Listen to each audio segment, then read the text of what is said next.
All right, y'all, we give praise, esteem, and honor to the living Alahym in the name of Yahushua HaMashiach today. We're going to pick it up in John chapter 5, verse 39. Search the scriptures, for in them you think you have eternal life, and they are they which testify of me. And you will not come to me that you might have life. I receive not honor from men, but I know you, that you have not the love of Alahym in you. I come in Abba's name, you receive me not. If another shall come in his own name, him you will receive.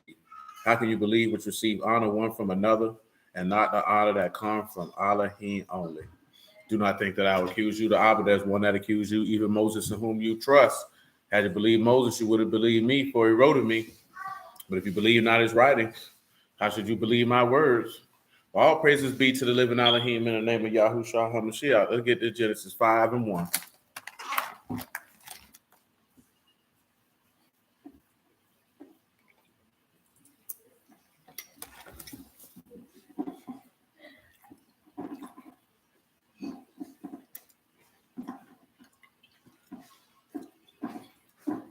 Genesis 5 and 1. This is the book of the generations of Adam.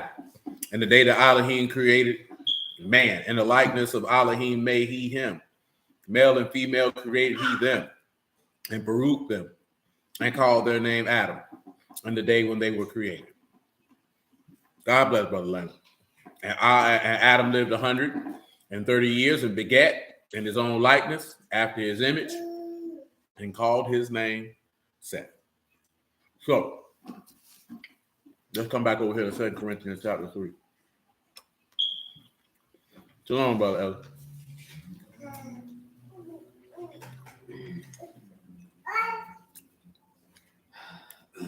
Ellis. 3 and 15 is fine.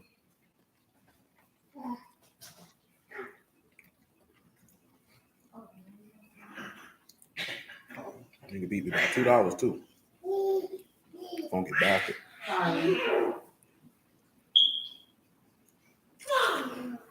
Give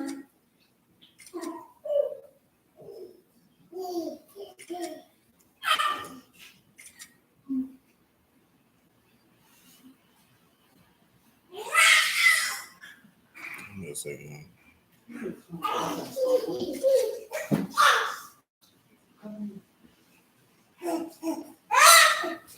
That boy amped up, man. He say you trying to damper his style.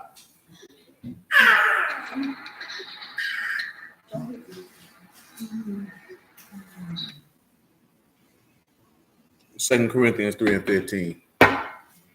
But unto this day, when Moses is read, the veil is upon their heart. Nevertheless, when it shall turn to the Lord, the veil shall be taken away. Now the Lord is that Ruach, and where the Ruach of the Lord is, there is liberty.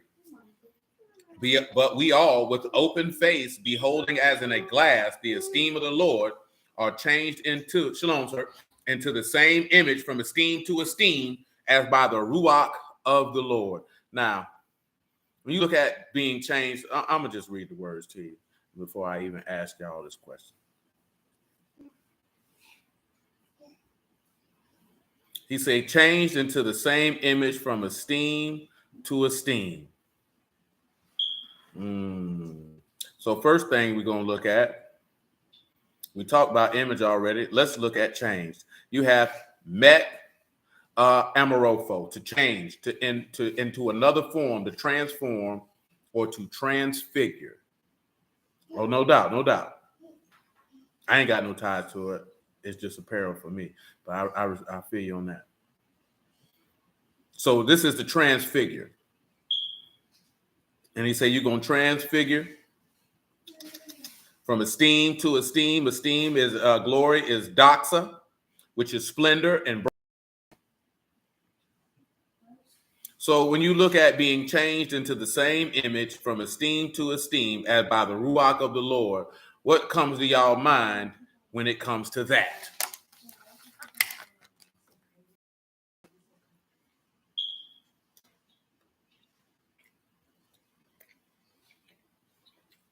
I'll give you a few moments. You look like you're confused. You confused. You're trying to blame it on look on the baby.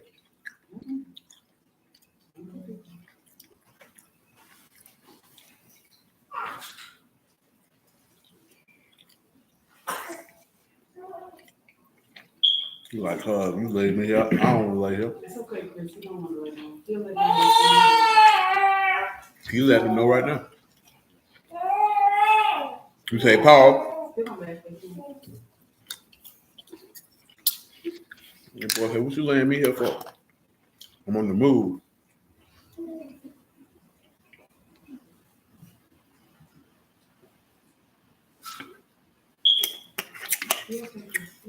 Let's take a look at something.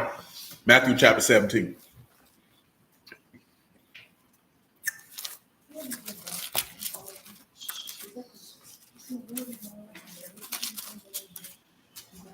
(17 and 1). Remember, change means to transfigure. What does it mean to transfigure? Well, let's look it up in the Greek. Let's see what it say. I'll pull that little transfigure definition for you before I even start reading.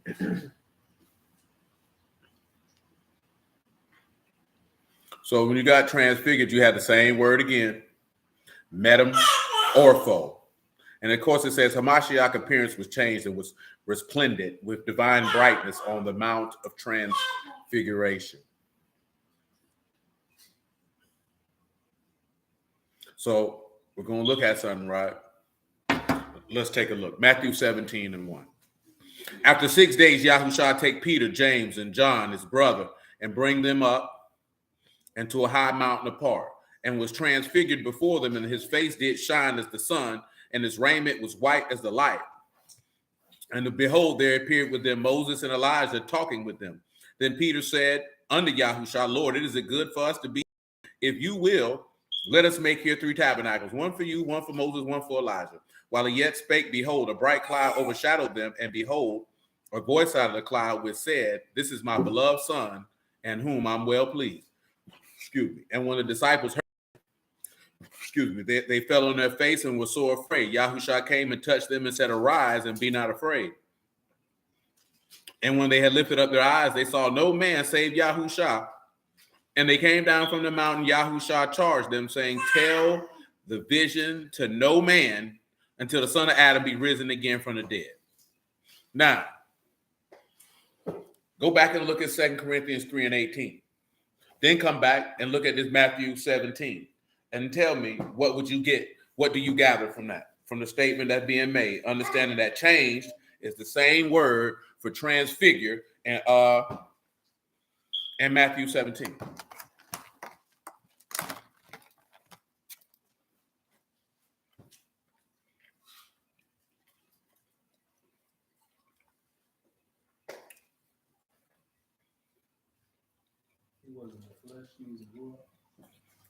Yeah, but transfigured, you see him in a greater state. But we're focusing on 3 and 18. We say when you change into the same image from esteem to esteem by the Ruach of the Lord.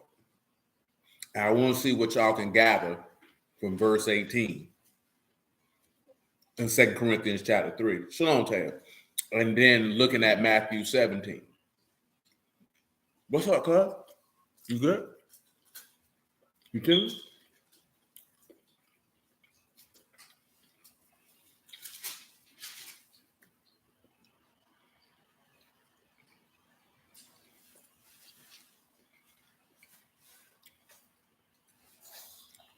If y'all ain't got nothing, that's fine too. Because this ain't nothing we done ever talked about specifically with verse 18. So now looking at Matthew 17, what should come to mind? Specifically verse 2. Out of the law. Something from Matthew 17 and 2 should stand out to you from out the law immediately. Very well. Let's take a look. Exodus 34. But you know, she put her feet in there with no socks on, cuz. I'm telling you. Them ain't even no sock type of shoes. I'm telling you. For real. She said, oh, well, if you don't care, that's your business.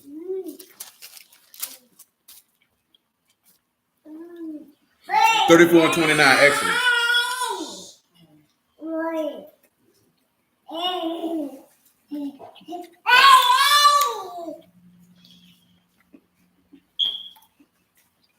Exodus 34 and 29.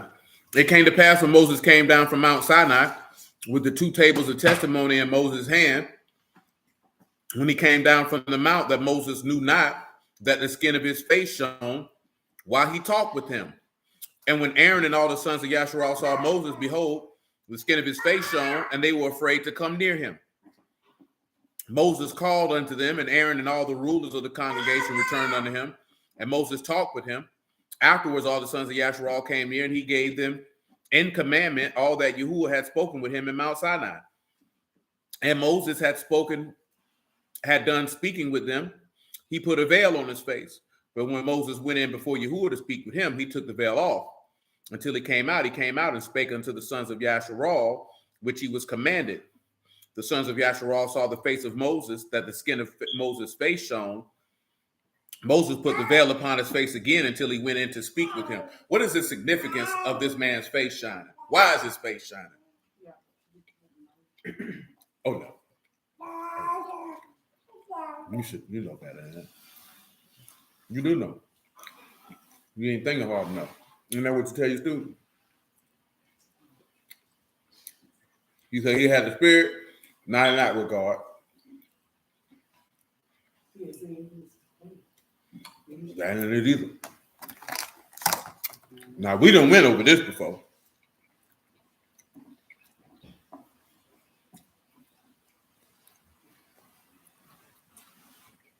That's that wisdom make a man face shine. Yeah, but that ain't it right there, though.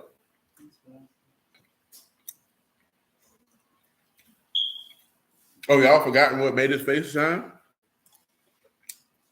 Go back and look over Exodus 34 in its entirety, and then get back. I was stuck on the last part.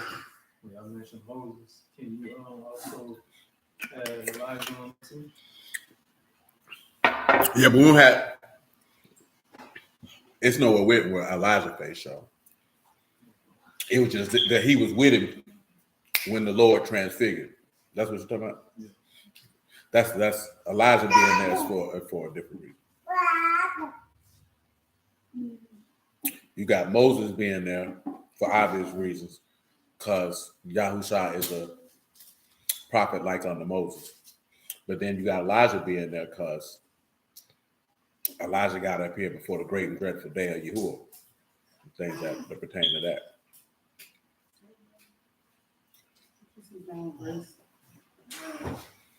And what you referring that to? Y'all, what y'all sleeping? You slobbing? I know I was a little late. I had a long day.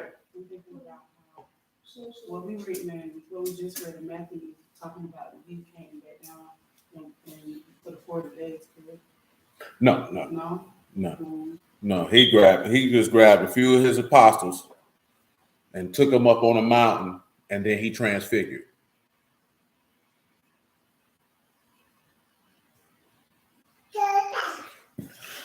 And of course, this is a reference to Moses' face shining.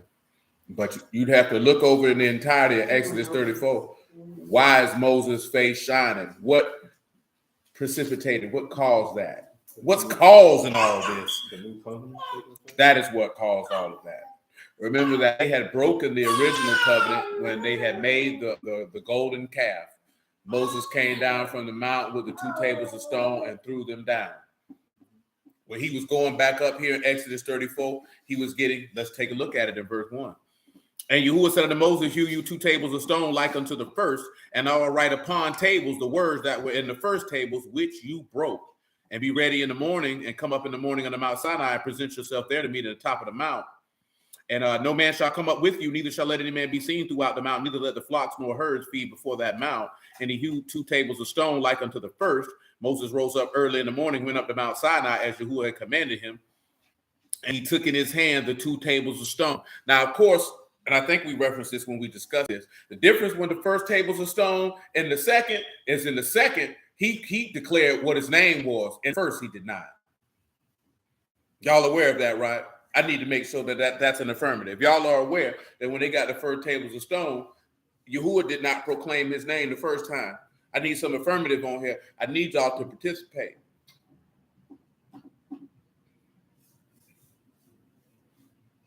See this right here, boy?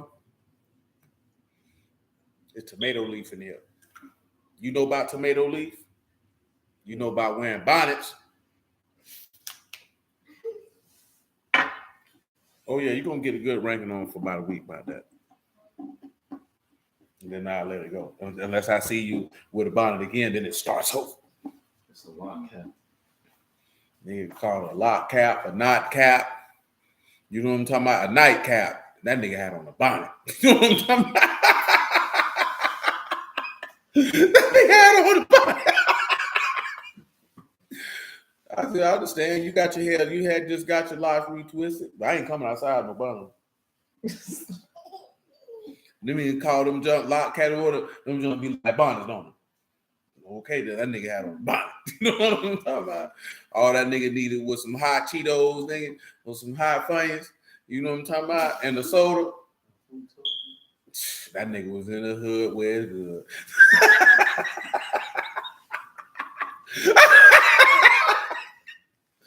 Woo!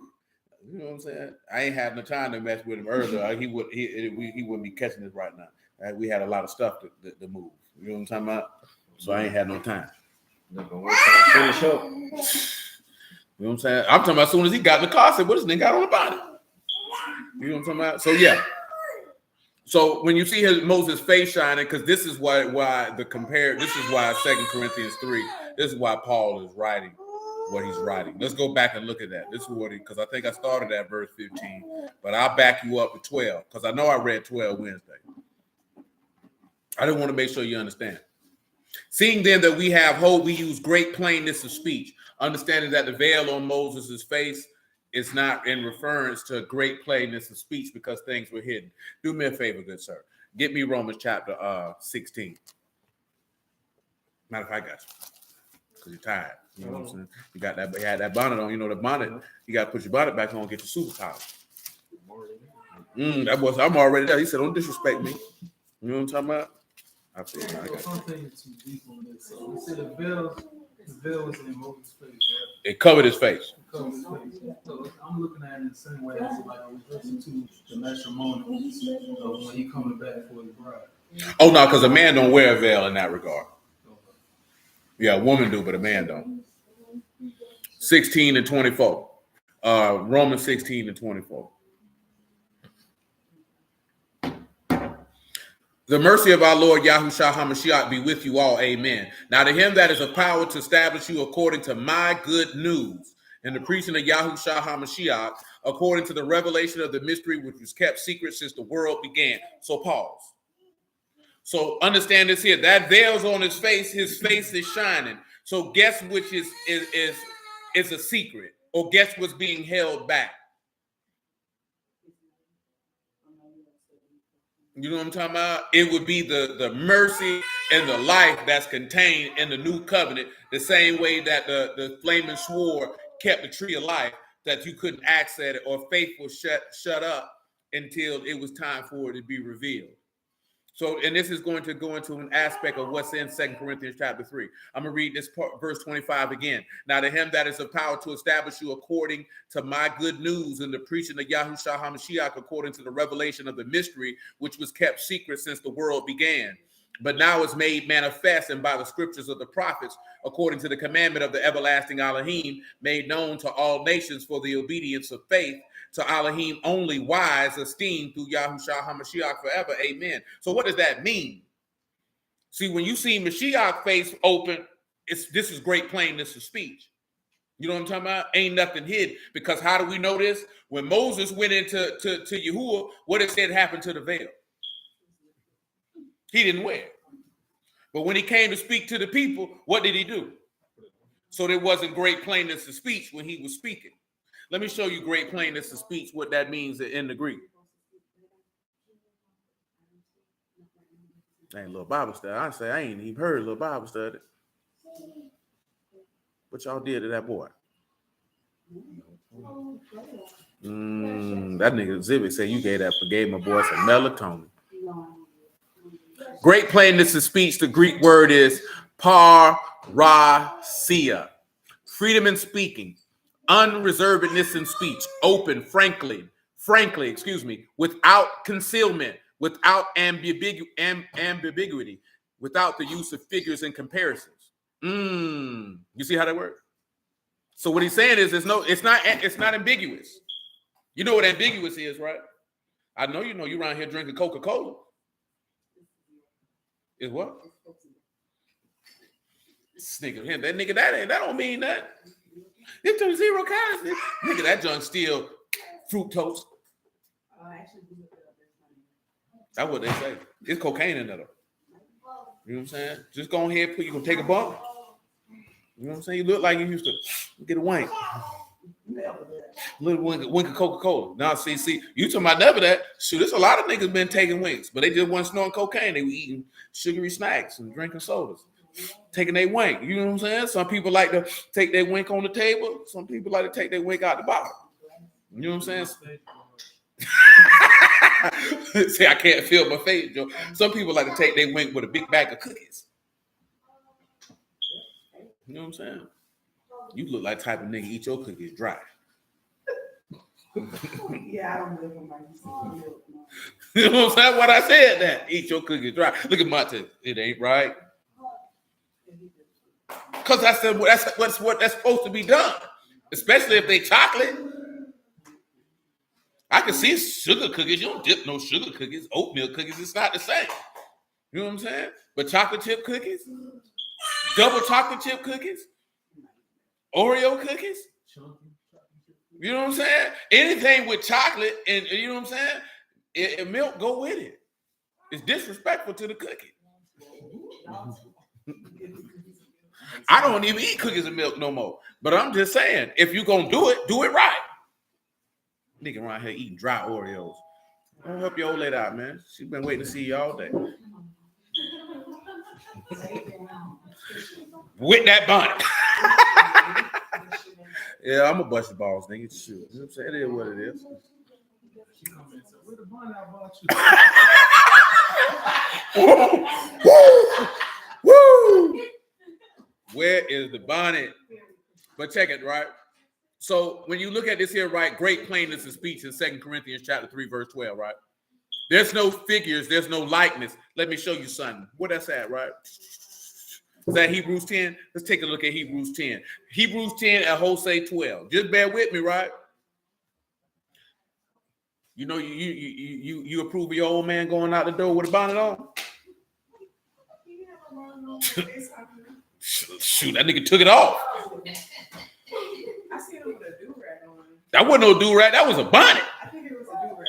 You would think wrong. This is a do-rag. I think it was a do-rag. It wasn't. I didn't see him with a bonnet. It Man. was no bonnet. It was So that nigga a lie for you. At least she on your team, boy. That nigga down. Let me see. That nigga have on no bonnet. Shoot. That nigga ain't had a bonnet, boy. Little churn ain't got doodle in their draw. Shalom, Shaul. You know little children don't know how to wipe their butt good. They got a good skid mark in them drawers. I know you. It was white, wasn't it? It was like army fatigue. Yeah, that was a bonnet. It was not no bonnet. That wasn't no do-rag. Nigga, it wasn't nothing tied in the back. It was not bonnet. What you think it was? I have bonnets at home. And he had it. He wasn't wearing no bonnet. Well, that nigga had one on today, man. You would have been like, hold on. He'd have had a bonnet. You'd have been, hold on. I got one at the house, a little better than that. Unfortunately, it was. He said it was a lock hat, but it was a bonnet. Exactly, it was a bonnet. You know what I'm saying? Mm-hmm. That's what you think. Why is Saba going at? Yeah, he moved too. Yes, sir. I gotta remember the verse. Y'all don't mind me. I ain't get to get these jokes in before because we had a mean trash out we was on. I ain't get to get these jokes in. So don't pay me no mind. You know what I'm saying? You know I ain't ready to play for me. You know what I'm saying? Yeah, Hebrews 10:1. I was in the right spot. Hebrews 10:1 says this: for the law having a shadow of good things to come, not the very image of the things, can never with those sacrifices which they offer from year to year continually make the comers thereunto perfect. So let's take a look. What does he mean? But can the very image of the things? Well, let's take a look and let's see.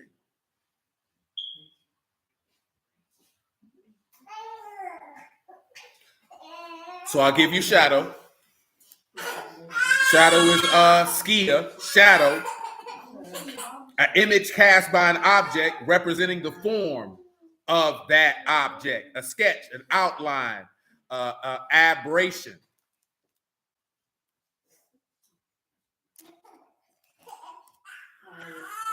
Now, the very image, you know, is ikion for that. You know what I'm talking about? So, of the things, that's pragma, that which is to be done or an accomplished fact. So, the image of those things could not be the thing that actually gets what needs to be completed. Do you see how that works with Moses? You know what I'm saying? Now, again, we're focusing on 2 Corinthians 3:18. And while it's on my mind, too, because I see a lot of niggas like this here, they happy the queen died. I find that hilarious that niggas even give a damn. Talking about she's stealing from black people. Nigga, that's what the hell would you think you'd be doing if you was ruling the world? You would have conquered them people and took their resources, too. I don't understand what's wrong with niggas. What you thought y'all wasn't going to do the same? That's what kings do. You mad at her. She's a killer. She ain't killed nobody. Nigga, that kingdom was already conquered by the time she took the throne. She took the throne in 1952. So you don't think the British Empire was locked in and solidified by 1952? Yes, it was. You know what I'm talking about? And guess what? I don't give a damn. I ain't have no thoughts about it when she was alive, and I ain't give a damn about it when she was dead, except for one thing. That was a ghastly looking woman. You understand me? She did not age gracefully, and her husband looked like the devil himself if there was a caricature of Satan that people use, and you know what I'm saying? Because, of course, he don't look like the devil himself, because if you look like the devil, you'd have to be brown. You know what I'm talking about? Let's get that out the way. Can't no white man be the devil. You know what I'm talking about? If somebody look like the devil, they're going to be a black man. I know you don't want to hear it, but it is what it is. You know what I'm talking about? But that was a horrible looking man. That man looked like something hideous. That nigga looked like a reptile that just was like, here I am. You know what I'm talking about? And her son don't look too good neither. That nigga look bad too. That nigga look like his daddy, but not as grotesque. You know what I'm saying? Shoot, that nigga 73. Shoot, ain't much time left.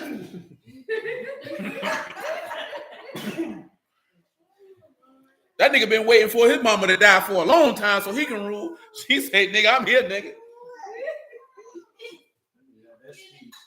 Yeah, that's written out and memorized 20 years ago. No, I was looking because, you know what I'm saying? Because I'm only mentioning this here because when they were discussing them, it shifted my mind to think about monarchy, period. And they said she's the second longest living monarch in recorded history. You know what I'm saying? They said the only other monarch who lived, who reigned longer than her was Louis XIV. They say he took the throne at 4 years old.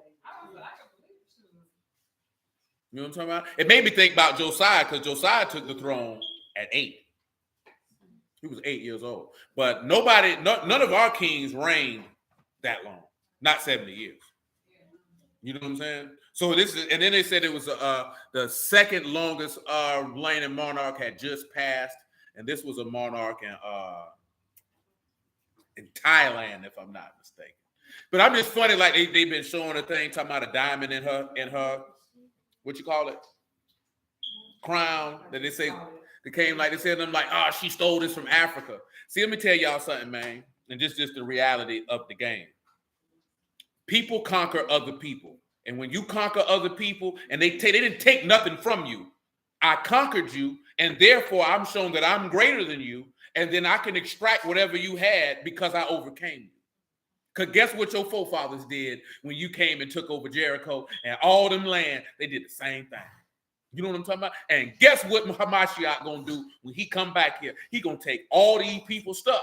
And these people gonna bring stuff to him. And I'm only mentioning that because since you live in republics and democracies, that you forget that the whole known world has always been ran and ruled by monarchs. That's how the whole world has always been ruled. You know what I'm saying? Here and there, you have some military despots, here and there, pop up on the scene. You know what I'm saying? Like the Soviet Union became the Soviet Union. You know why? They had czars, which is just a Russian word for a king.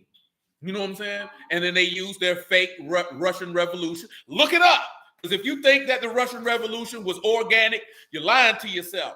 Nothing in human recorded history happens by accident. It's engineered and organized for a specific result to engineer the people to behave in a certain way. It's called the Bolshevik Revolution. They picked Vladimir Lenin, and they used him for a proxy to be able to set up to have a perpetual enemy for the United States to beef with so they could do certain things. Hey, come on, these white people don't care nothing about that stuff you're talking about. I just seen the man. I haven't seen the clip yet. I need to find it. What they were talking about, Putin was talking about, yeah, man, we all know, hey, man, presidents don't get nothing done. He said not because they don't want to get nothing done. He said because they run into the people with the blue suits on or the dark suits on that tell them this is what it is. You know what I'm talking about? And he was like, basically, Trump tried to buck that and say, I'm going to do what I want to do anyway. And he said, and that's where the propaganda came from. You know what I'm saying? Oh, okay, he's this, he's that, he's this, he's that. Because, yeah, he worked for them people. But you not following the plan, we may not kill you, but I'm going to embarrass you. You know what I'm talking about? Nothing is, look here, man, these revolutions you be seeing, it's not no whole bunch of people. This is what happens. The people at the bottom be real, but they send what they call agent provocateurs, is what they call them, or rabble rousers, to stir the people up with certain propaganda to make you think in a particular way so I can get you to move in the way that I want you to move to bring forth the agenda that I want to be accomplished, which is basically all that Satan does. You know what I'm saying? He whispers little things in your ear, get you to thinking, and get people organized to be jackasses. You know what I'm talking about? This is what he does. When I say that, to make a fool out of yourself. Because what ended up happening in the USSR, the people ended up being made a fool out of. Because it's rough over there. That's why people say, she got 9 years for a weed pen. Don't go over there fooling with them people. The people not on that type of time, man. And people is not on that. Russians are different type of Caucasians, man. They not on that. They not on that. They very serious. They really direct forward, and they will bash your whole head in. You know what I'm talking about? And don't think nothing of it. Out of all the mafias in the world, their mafia is one of the most feared. People don't fear the Italian mafia or the Chinese mafia like they do the Russian mafia. These men are savages. And you've seen that they even showed that in Training Day to a certain extent. They said them people don't care that to the police. They don't.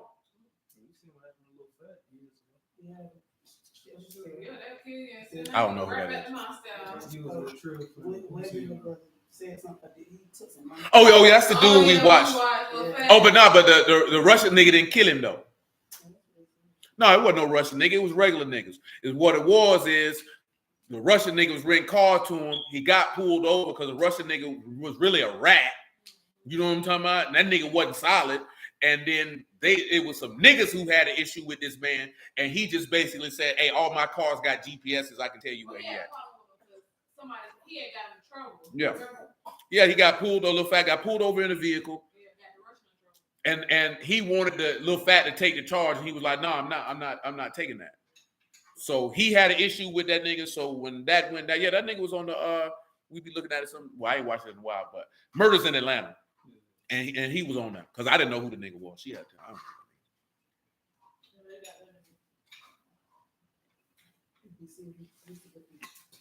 Yeah, but it was black folks who killed him. I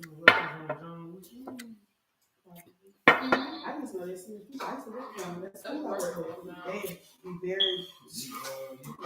Yeah, it's different. It's different. You know what I'm saying? I don't even think it's too many countries that have a king anymore. You know what I'm saying? At least not in the open.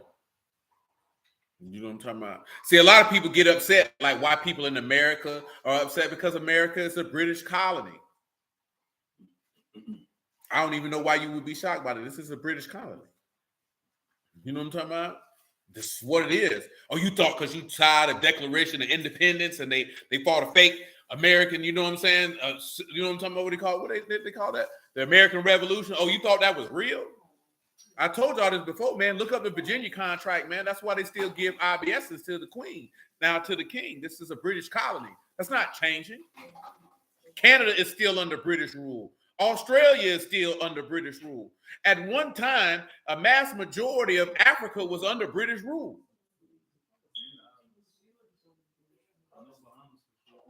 And guess what? That's because the British came through and smashed them.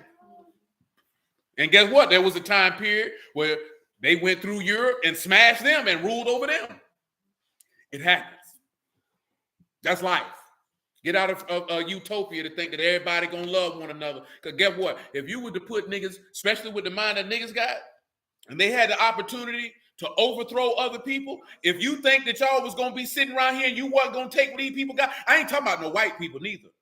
I'm talking about go over there with them Asians, go over there with them Africans. You don't care nothing about black. You got resources, I want them. And you gonna take them.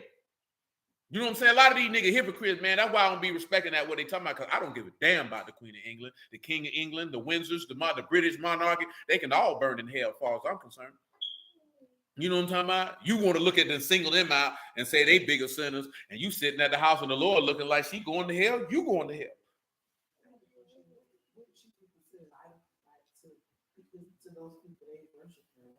No, I mean, but you're supposed to have reverence and worship for your monarch. Because if we was in the land and we had a natural flesh and blood king, you would bow to the king when you see him. That's proper. That's proper etiquette.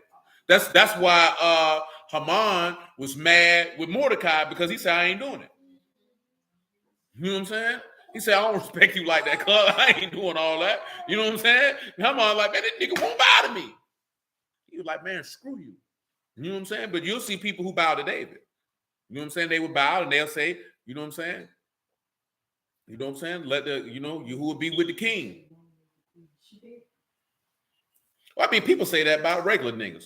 You know what I'm saying? But I just want y'all to understand that was normal. Now, I'm not saying if you came in the presence of a king or a queen that you would have to bow. Because me personally, I'm not. You know what I'm talking about? But if you did it, would you be wrong? No, because that's giving respect to whom respect is due. Right, which is opposite to her point. Wouldn't the Pope be an idol? The Pope is because the Pope is not a monarch. Right. The Pope is a religious figure. Right. He actually calls himself the vicar of Christ, which means I'm his replacement. Well, he's not. He's just a false teacher. You know what I'm saying? Because he's not anything can be an idol. You know what I'm saying? But he's not an idol himself. He's just a false teacher. But he is not a monarch. So when people be bowing to him and kissing his ring, no man of God would allow you to do that, because they would tell you to get up. What are you doing? I'm a man just like you are. You know what I'm talking about? But let me show you 1 Peter chapter 2 what I'm talking about, and I'll come back to Hebrew 10. But you're supposed to give respect to monarchs. But I know why people look at it, oh, she conquered Africa. This is be fine. I don't care what she conquered. Because actually Queen Elizabeth didn't conquer anything. Not even her great, that didn't happen. But see, guess what? You could have had that same type of life, but you chose to be a sinner. You know what I'm talking about? Because Yahuwah would allow you to rule over all of these people. Or at the bare minimum, you would have been ruling in your own land, and these people would have been able to fool with you. Because guess what? There were kings in Edom. There was a king in Moab. Every group of people has had a king at one point in time in their history. You know what I'm saying? And it's a bloodline type of deal, just like with us. You can't be no king if you're not from the house of David. Everybody in Israel wasn't a king. You know what I'm talking about? Now, of course, you had kings the line of Israel, but that's only because of sin. You don't even see Yahuwah count them as a kingly seed. You don't even refer to nobody from Ephraim as a kingly seed. Only David. When you look in the Chronicles, because what did he tell you? The rulership went to who? Judah. We'll read that also because I'm talking about it. I just want you to understand monarchy. You don't have to agree with it. You don't have to like it. I just don't understand why you're emotionally moved by what has been the standard since man has been on the earth. You don't have to like it. There's always been a hierarchy, and there's always been people who ruled over others. And you know why people rule over others? Because that person was stronger than you. At the end of the day, David ruled over Yasharal because he was stronger than everyone else. How we know this? Because he was just a boy. And he was willing to take down a 6'9" man who everybody in the land, Saul included, was terrified of. And a shepherd boy was like, man, I don't see this nigga. He defied the armies of the living Alahym. He gonna die today. That means he was stronger than everybody who was there. What made him stronger? Because he had trust in Yahuwah. So he was stronger than them. He made sure that he served Yahuwah in everything that he did. So he was stronger than them. See, the strength don't just come. Now, some people, you happen to be born into a kingly seed. You know what I'm saying? Solomon happened to be born of a kingly seed. Josiah happened to be born of a kingly seed. Hezekiah happened to be born of a kingly seed. And now you can take on the image of a king if you desire to be born of a kingly seed, that seed being Hamashiach. Nevertheless, I said, well, I was going 1 Peter chapter 2. I never turned the page. 1 Peter chapter 2, verse 13. He says, submit yourselves to every ordinance of man for the Lord's sake, whether it be to the king as supreme, or unto governors as unto them that are sent by him for the punishment of evildoers and for the praise of them that do well. For so is the will of Alahym, that with well-doing you may put to silence the ignorance of foolish men, as free, not using liberty for a cloak of maliciousness, but as the servants of Alahym. Honor all, love the brotherhood, fear Alahym, honor the king. That's what the book say. You ain't got to like it. You ain't got to like it. Guess what? Because guess what? One thing you never seen Mordecai do with Xerxes. You never seen him disrespecting. He just didn't fool with Haman. You know what I'm talking about? You never seen him disrespecting. But see, a lot of us don't want to hear that. That man says to every ordinance. So he says so you could put to silence the work of evildoers and foolish and ignorant men. But see, we don't want to put these men to mouth, shut these men mouth up. And you know where you have a representative of that? You never read Hamashiach disrespecting Herod. You never read Hamashiach disrespecting Pilate. He put these men to silence by his deeds. Because that's the will of God. The will of God, I ain't listening to you. You just a wicked, I don't care about you, Queen King, and you going to hell. Because you know why you going to hell? Because you're going to call people to blaspheme his name, because you're going to want to work your own agenda to make yourself seem like you tough, and I ain't doing this and I ain't doing that, and you ain't got to do nothing. Because guess what? Giving these people they do respect don't mean that you respecting them or you love them or you fear them. You just love God and you just doing what he asked you to do, because you would rather him get the esteem through you than to you to try to show out to prove a point. See, that's being in the image of Alahym. Let me show you an example with the Lord talking to Herod. Since I'm talking about it, let me read you 1 Chronicles 5:1, though, about Judah.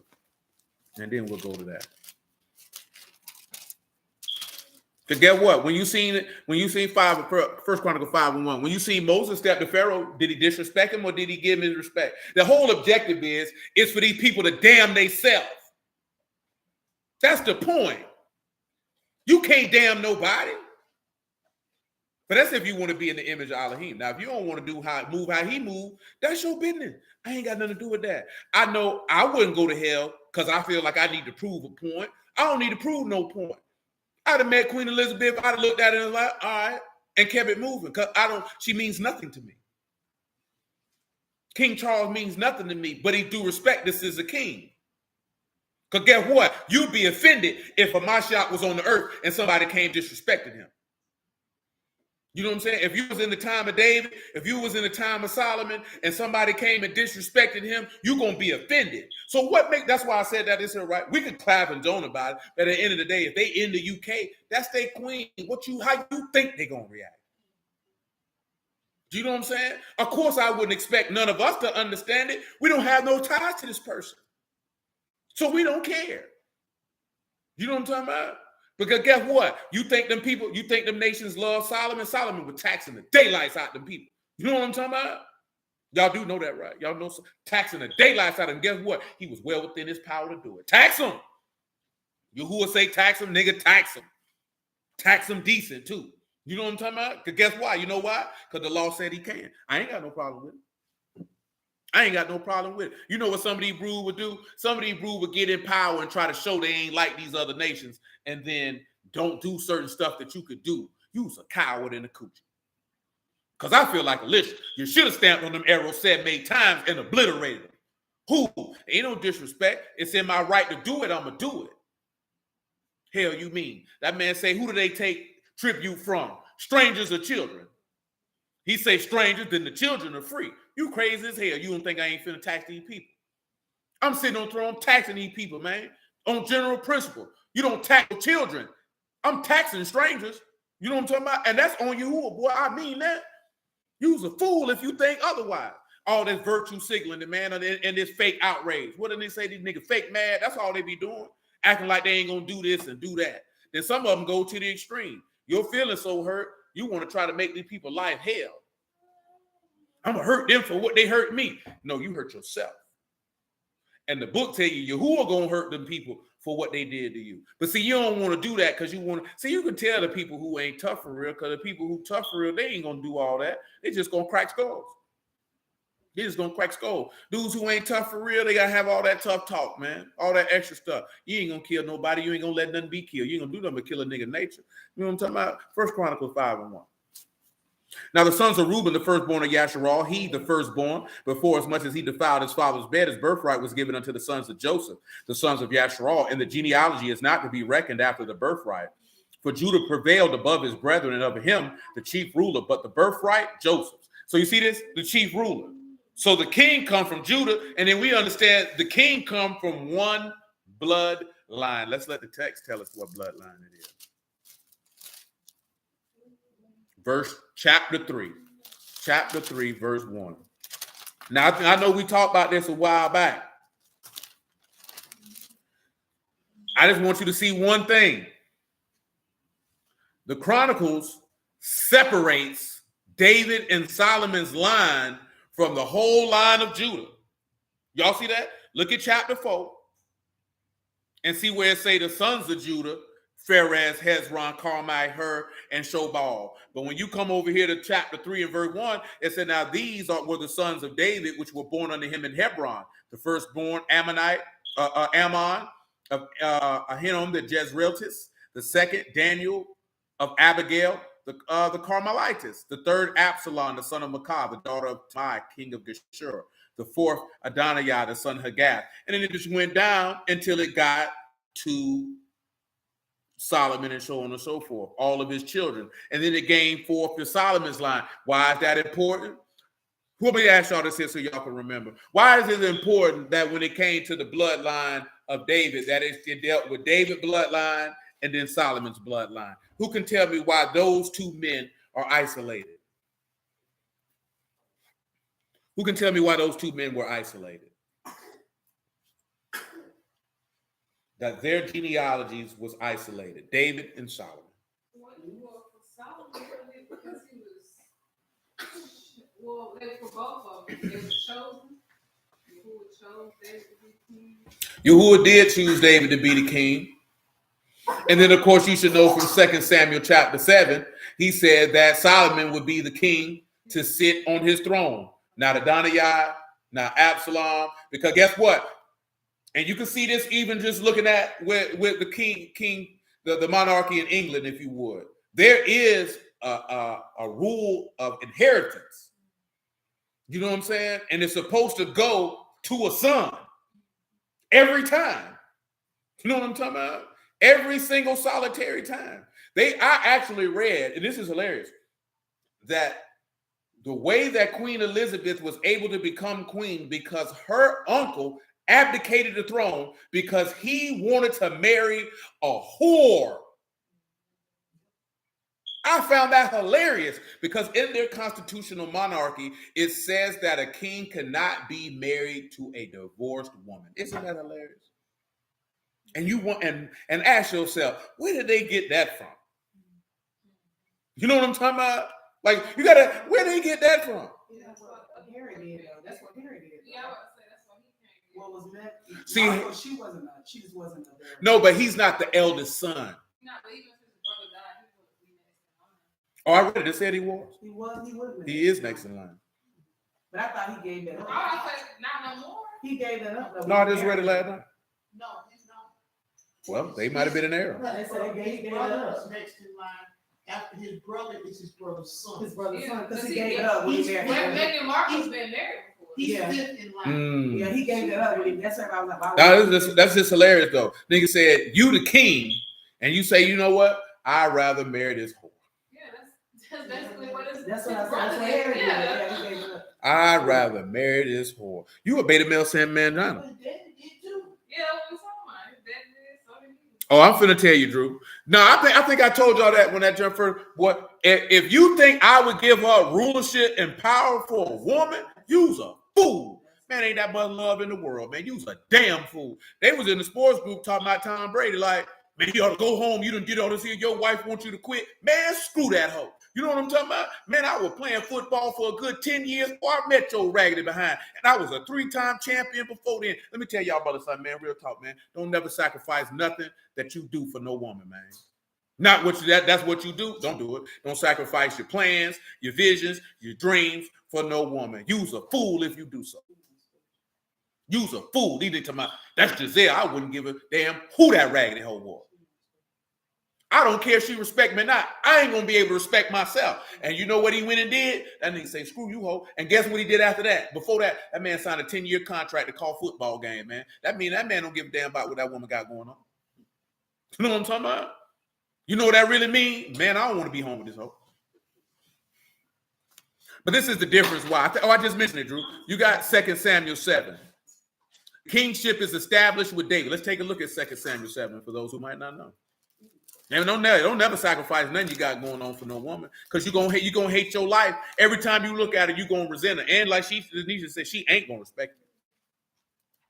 She not gonna respect you. It ain't gonna happen.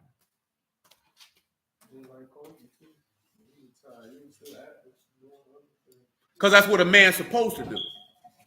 You know what I'm saying? But this woman asking this man to quit playing football for like 5 years.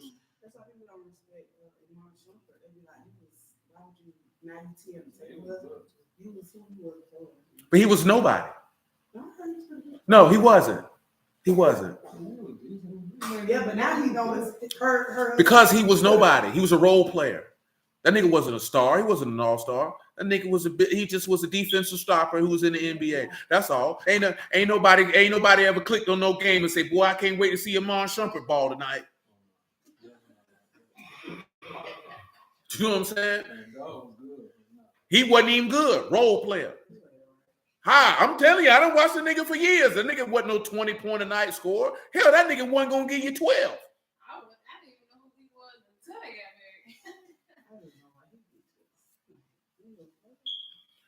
2 Samuel chapter 7. Verse 11. Yeah, don't do it, man. Gentlemen, don't do it. You're going to hate yourself. You know what I'm saying? You're going to start smoking crack. That's what happened. And since the time that I commanded judges over my people, Yasharal, and have caused you to rest from all your enemies, also Yahuwah tell you that he will make you a house. No, that ain't what I want. Drop down to verse 15. I ain't got time to go through all that. But my mercy shall not depart away from him, as I took it from Saul, whom I put away from before you. And your house and your kingdom shall be established forever before you. Your throne shall be established forever. So this is a promise. You understand? I think we read Psalms 89 the other day where it talked about it. But let's look at it again. I'm just trying to make a point. That's why we're looking at it again. Psalms 89,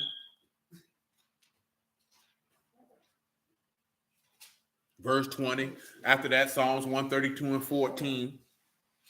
And why is this important? Because it's still talking about that all these men were a shadow or outline of what was to come. Now, Hebrews 10 specifically is referring to the Day of Atonement. Specifically. You know what I'm saying? But we're not zeroing in on the Day of Atonement right now. Psalms 89 and 20. I found David my servant. With my Kadash oil have I anointed him. Where can you read that at? You can read that in 1 Samuel chapter 16. With whom my hand shall be established, my arm shall also strengthen. The enemy shall not exact upon him, nor the son of wickedness afflict him. I will beat down his foes before his face and plague them that hate him. But my faithfulness and my mercy with him, and in my name shall his horn be exalted. I will set his right hand also in the sea, and his right hand in the hand of rivers.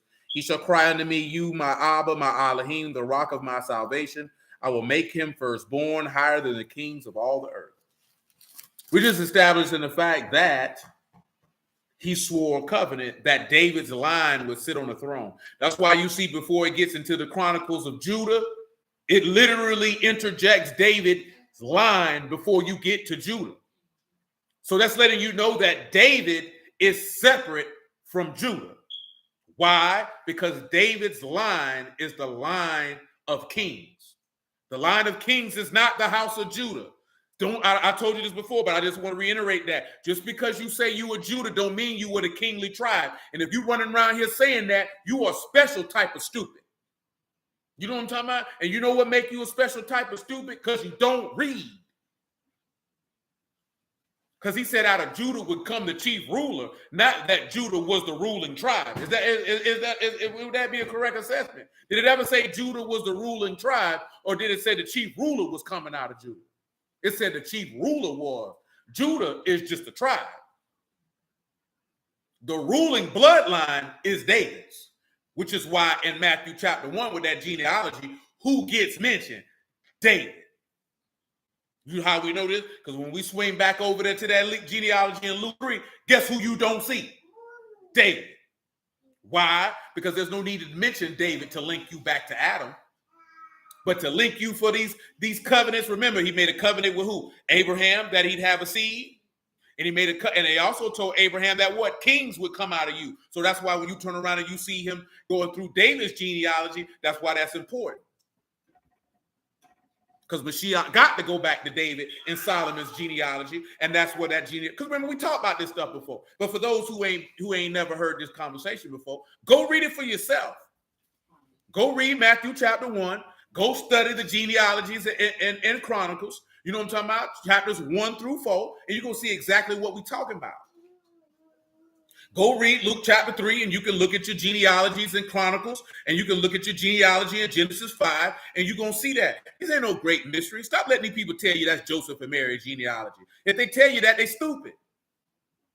They unlearned. That's what I mean. I mean that. I ain't mentioning no words about that. If a nigga look you in the face and try to persuade you that the genealogies in Matthew or Luke and Mary's or Joseph, you need to get up and walk away because you're dealing with an unlearned person. Because you can't go in the text and prove that. Why would it even matter that that would be their genealogy? That don't even make sense. You can't even prove it with the book. But guess what you can prove with the book? You can open up Genesis 5 and you can see that's Adam's genealogy in Luke 3. Why? Because he's the son of Alahym. And remember, we talking about image to image. I'm really giving away what we talking about from esteem to esteem, because you got from the old covenant to the new covenant. And we was going to get to it in 1 Corinthians 15, because you got one that was made in the image of Alahym by the Ruach Alahym, and that was Adam. And now you get to be in the splendor of Alahym in the second Adam in his image by a new covenant. And that going from esteem to esteem, so you can be in both instances, be in the image of Alahym as both of his sons were. Does that make sense? You know what I'm talking about? And you know why that has to go about? So you got to go through that process. You have to actually have a link to tie yourself to these people. So when you read Matthew 1, you see a link to tie Yahushua to Abraham. That is important, because in Isaac shall your seed be called. So Yahushua has to have a link to Abraham. You know what I'm talking about? Yahushua has to have a link to David. We're about to read it right here in verse 28 of Psalms 89, and then we're going to read it in Psalms 132. My mercy will I keep for him forevermore, and my covenant shall stand fast. His seed also will I make forever, and his throne as the days of Shamahim. Well, guess what? The days of Shamahim are what? Eternal. Shamahim has no days. You know what I'm talking about? So this is why this is important, because he said that he would make his seed. Notice it didn't say seeds, seed. He bit you. Galatians 3 and 13, whole Psalms 89, then we'll come to Psalms 132. But come over here to Galatians 3 and 13. Let the Lord be esteemed.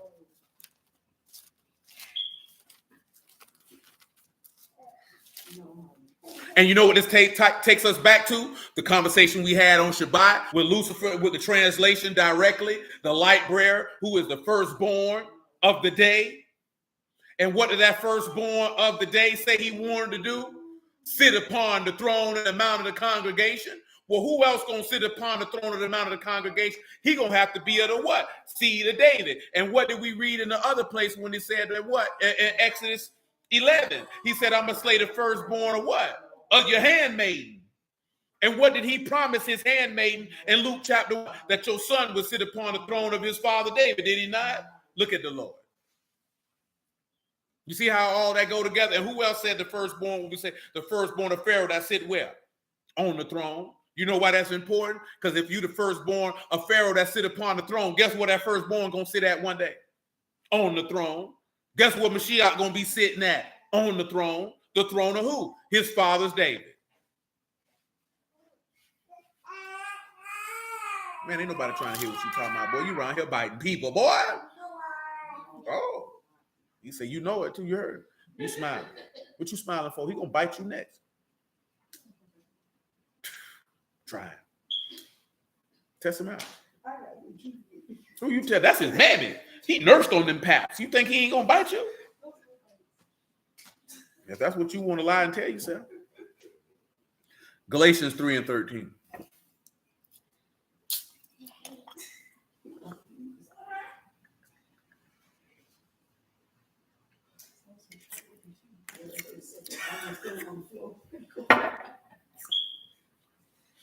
Hamashiach have redeemed us from the curse of the law, being made a curse for us, for it is written, cursed is everyone that hang on a tree. The blessings of Abraham, that the blessing of Abraham might come on the Gentiles through Yahushua HaMashiach, that we might receive the promise of the Ruach through faith. Brethren, I speak after the manner of men, though but a man's covenant, yet confirm no man disannul or add thereto. Now to Abraham and his seed were the promises made. He saith not, and to seeds as of many, but as of one, and to your seed, which is Hamashiach. Now, let's take a look at something real quick. Let me see if this is going to be prevalent and relevant. Yeah, we already read it the other day. You know what I'm talking about? And that was now Luke 1:55. But come on back over. Luke 1:54 though. Oh, Lord. He have hope in his servant Yasharal in remembrance of mercy. Why is that important? What did we could go read in Exodus 34 that we started a while back when he declared his name? What did he declare his name to be? Merciful, did he not? So he's helped you with his mercy because he remembered it. And remember, what did he say about David and his throne? If you sin against me, I will not take my mercy away from you like I took it from Saul. Ain't that what he said? See, that's what a lot of brothers don't pay no attention to. That man made a promise to David and said, I'm not going to extract mercy from you like I did from your predecessor. And as he spake to our fathers, to Abraham, and to his seed forever. Again, I'm only doing this here to reiterate the point. That's why he has to be linked to Abraham. He has to be linked to David. Because he said, in Isaac shall your what? Seed be called. Now, why it's not seeds of many, it's one seed, and it's a promise of one man. You know what I'm talking about? So he has to be Abraham's seed. That's why he said it behooved him to be made like unto his brethren, to be after Abraham's seed instead of the nature of Malachim. Because if he doesn't, there's no redemption for Abraham's seed. That's how that works. You know what I'm talking about? That's just how that works. I know a lot of people don't like it. That's how that works. Psalm 132. Like what we were talking about earlier, when it said Louis XIV sat on the throne at 4 years old. You know what I'm saying? Josiah got to take the throne, took the throne at 8. Why? Psalms 132 and 10. Why? Because he was the eldest son in the line of succession. That's just how that works. This is how that works. If we were still in the land and we had no interruptions, the seed of David would be ruling over the house of Yasharal forever. That's why Yahushua is made after the seed of David, because the seed of David will rule over the house of Yasharal forever.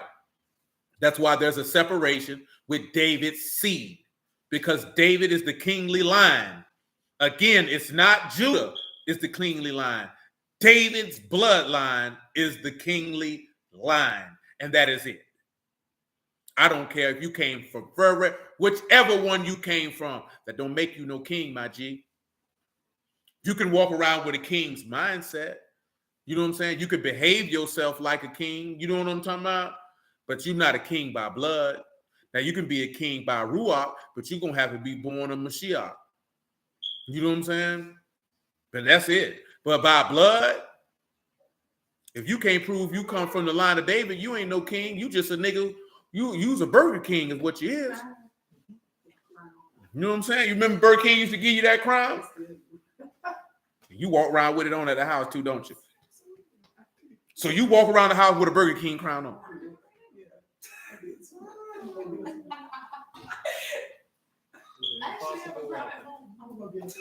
Why do you have a crown at home? This is what I like turned.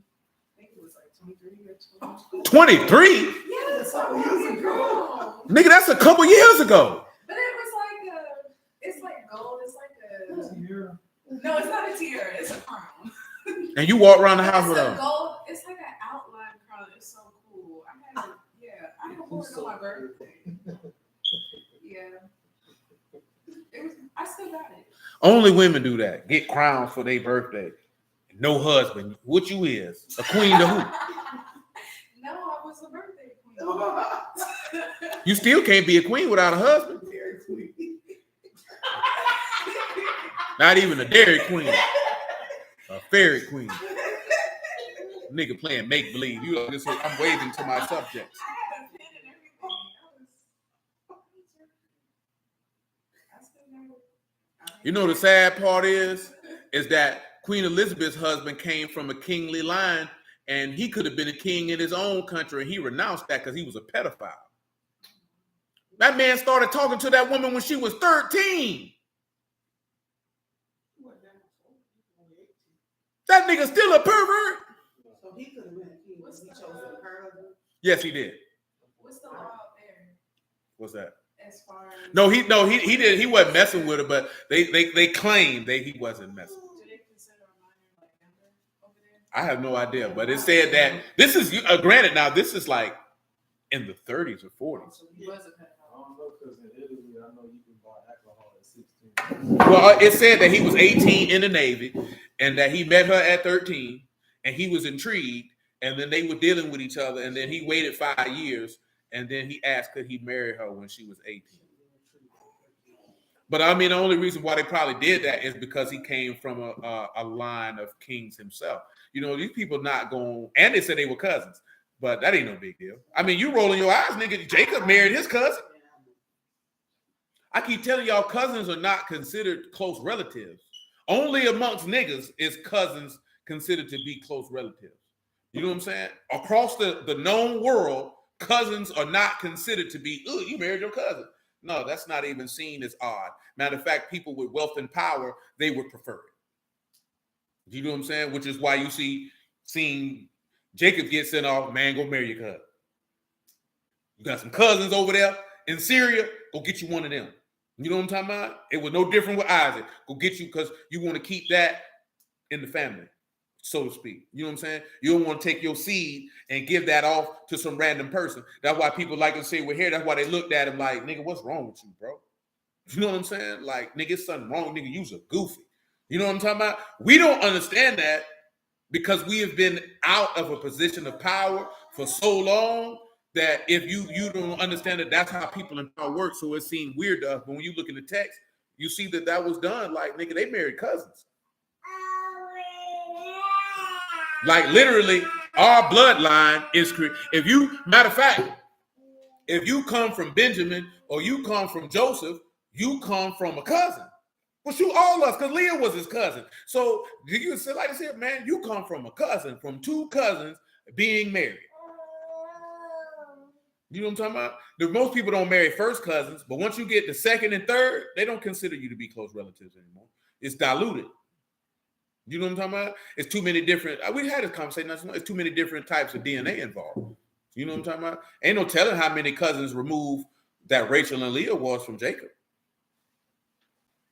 Because it literally says, go what? Go marry your cousin. Is that not what it said? Oh, you're not sure? That nigga ain't sure. You sure? Where you read it at?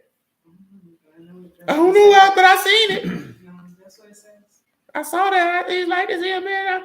And he said, go marry your cousin.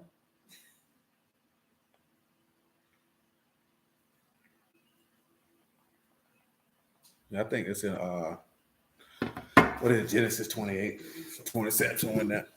Ain't gonna spend time. Find it on your own time. Psalms 132 though, verse 10. For your servant David's sake, turn not away the face of your anointed. For you who have sworn truth unto David, he will not turn from it. Of the fruit of your body will I set upon your throne. You know what I'm talking about? So this is necessary. You know what I'm talking about? Let's look at some statement that Mashiach made to you. Revelation chapter 3, verse 20.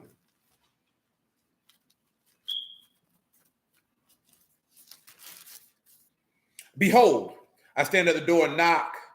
If any man hear my voice and open the door, I will come into him and will sup with him and he with me.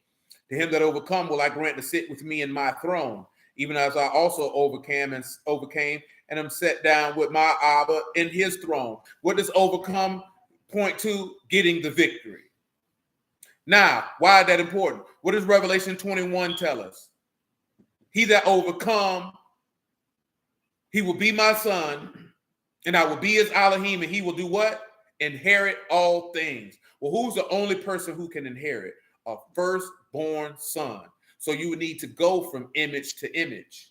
And you can only go from image to image by the Ruach of the Lord. Now, where were we at? I think we're good at Psalms 89, good at Psalms 132. I read that. That was just the shadow part. I need Hosea 12 and 10. Because we're talking about a shadow, it's a figure. You know what I'm talking about? Well, that's not the part. What was that say? The great plainness of speech. Something that is no outline. You know what I'm saying? It's just there. That's what I was mentioning when you're looking at Moses in the Exodus. With that veil, that's not great plainness of speech because he is an outline of the finished work. That's why when you see Yahushua with his, the work is about to be complete. So there's no need for that. That's why they say the veil is done away in Mashiach. But we're going to go back and read in 2 Corinthians 3. I just wanted to make that tail end of 2 Corinthians 3 plain and clear. And I also know that I was going to mention that part about making a difference between the Egyptian and Yasharal. Do you remember what he said? He would make a difference. What word it was? It was Palah. Do you remember what Palah means? Sanctification by an extraordinary work. So why did he say he would make that sanctification? By slaying the firstborn. So an extraordinary work by slaying the firstborn and him resurrecting from the dead is going to cause a level of sanctification so that you would no longer have to be in the shadow, but you can be in the direct image and be changed from Ruach to Ruach. That you can go from the old to the new. You can go from death to life. You can go from darkness to light. That ain't why I was doing that. Oh, Hosea 10. Praise the Lord. I started verse 1 on general principle, though, because there's some other stuff I want to work in. Hosea 12 and 1, everybody. I'll let you who will be esteemed. I'm telling you, cuz, boy, we about to be shredded like cheese over here, boy. At a heavyweight. Yeah, so you ain't know me when we were shredded like cheese, but I was at a lighter weight. You know what I'm saying? Y'all, you don't know nothing about that. Oh, I wasn't small. I just was lean. See, this nigga disrespect me. I'm talking about. And you ain't checking it. You supposed to check this nigga. You know what I'm saying? You supposed to get this nigga a check soda and say, stop disrespecting this man. I don't know. I figured out later. Hosea 12 and 1. Ephraim feed on the wind and follow after the east wind. The daily increase lies in desolation, and they do make a covenant with the Assyrians, and oil is carried in Mizraim. And this other thing too, like that nigga in the back. That nigga in the back want a nigga to be 200 pounds. Boy, I look like I smoke crack. At this point, all the muscle going away. Your mom feels good. Okay. Let me see. Thank you. That's fine. This is the goal. Bet on my what? Is this the goal? No, I'm talking about this nigga in the back. Bet on my what?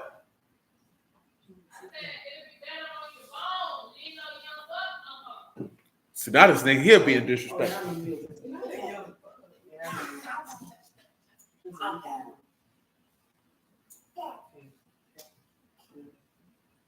See, this nigga here tripping. See, I'm 245 pounds right now. You know what I'm talking about? And that nigga finna catch all 245 in the back. Oh, not you. I'm talking about that nigga in the back.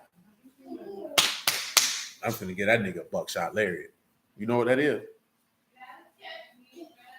Shoot, nigga, you can't run that fast. Shoot, that ain't no accomplishment. Nigga, I couldn't run when I was young. Yahuwah have also a controversy with Yehuda and will punish Jacob, this is Hosea 12:2, and punish Jacob according to his ways, according to his doings will he recompense him. He took his brother by the heel in the womb, and by his strength he had power with Alahym. Yet he had power over the Malachim and prevailed. He wept and made supplication unto him, and he found him in Bethel, and there he spake with us. Even Yahuwah Alahym of hosts, Yahuwah his memorial.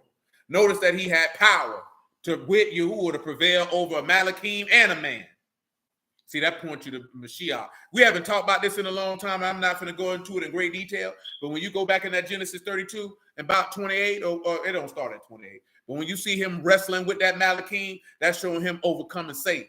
Remember I asked y'all this here. Y'all remember Passion of the Christ? When Satan was screaming at the end because he done took the L. But as my brother Zadok said on the clubhouse room he was in earlier, the story already been written. Same thing I told you the other day. You just living out what's already been written. That's it. No, sometimes you mean to tell me this preordained, man? Look here, man. How you gonna tell God how to God? You know what that sound like, though? You know what's funny, Tim? Because just us live stream I was looking at, it's the same way how women who don't have any experience in a matter will come up with a delusion to talk to people and tell people how they should operate in something on which they have no experience, according to whatever they've created in their mind. He was mainly talking about Vivica Fox and her angst and anger at the fact that Nick Cannon has 10 children with 3 women. So I don't keep track, but they say basically he got 3 kids from 2 different women and the other one's from Mariah. So what Vivica man? Talking about he can't be a father to all his kids and this, that, there, and the third. But out of the women on the panel, it was 4 women on the show. 2 of them don't have kids. 2 of them ain't never been married. It was only one woman out of 4 who's married with children who had a certain because one of the ladies made a good point. She was like, well, if all 10 of the kids was in the house with him, he still has to divvy up time and attention. And you know, that made me think about some of you brothers who got 5+. Like at the end of the day, they really just really being bitter. They just really looking at the fact you ain't got no kids. Ain't nobody want to put no baby in you. Nobody damn sure wanted to make you their wife. You know what I'm talking about? Nobody wanted Vivica Fox. Look at you. You know what I'm saying? And it ain't because how she look. Did I look like the type of woman you want to wake up to every morning? No, it doesn't. Only if you're a fool. Only if you're a nigga who caught up in physical appearance will you want to do that. Because you know what I'm saying? Because I keep hearing the nigga mention this here, and I forgot this here. This is another instance, like how you know Russell Wilson is a simp. You know how? Because they say he wanted Sierra for one reason and one reason alone. Because he saw how she moved in the music video and he was intrigued. That's a simp. You know, and when I say that's a simp, that's a man who's not. You were struck up on the physicality of the woman. So because you wanted this woman because of that, you probably didn't even take time. That woman don't even like you, bro. But I'm saying, but it's not how because he say he loved a woman. That's simp. That's like the nigga who go to the strip club and see the chick who can make her vagina smoke cigarettes. I've actually seen that before. You know what I'm talking about? And now you looking at her like, oh, I'm gonna marry her. You was a simp. You was a fool. Yeah, he the type of nigga here. Why you dancing in here? I changed your life, baby. You too beautiful for this. This woman clap her musty booty cheeks for a living. Don't save her. She don't want to be saved. Because she don't want to be saved. I'm a whore. I was born. Let me be the whore. That's one thing you got to understand. If you got you a whore, you know what I'm saying? She going to be a whore.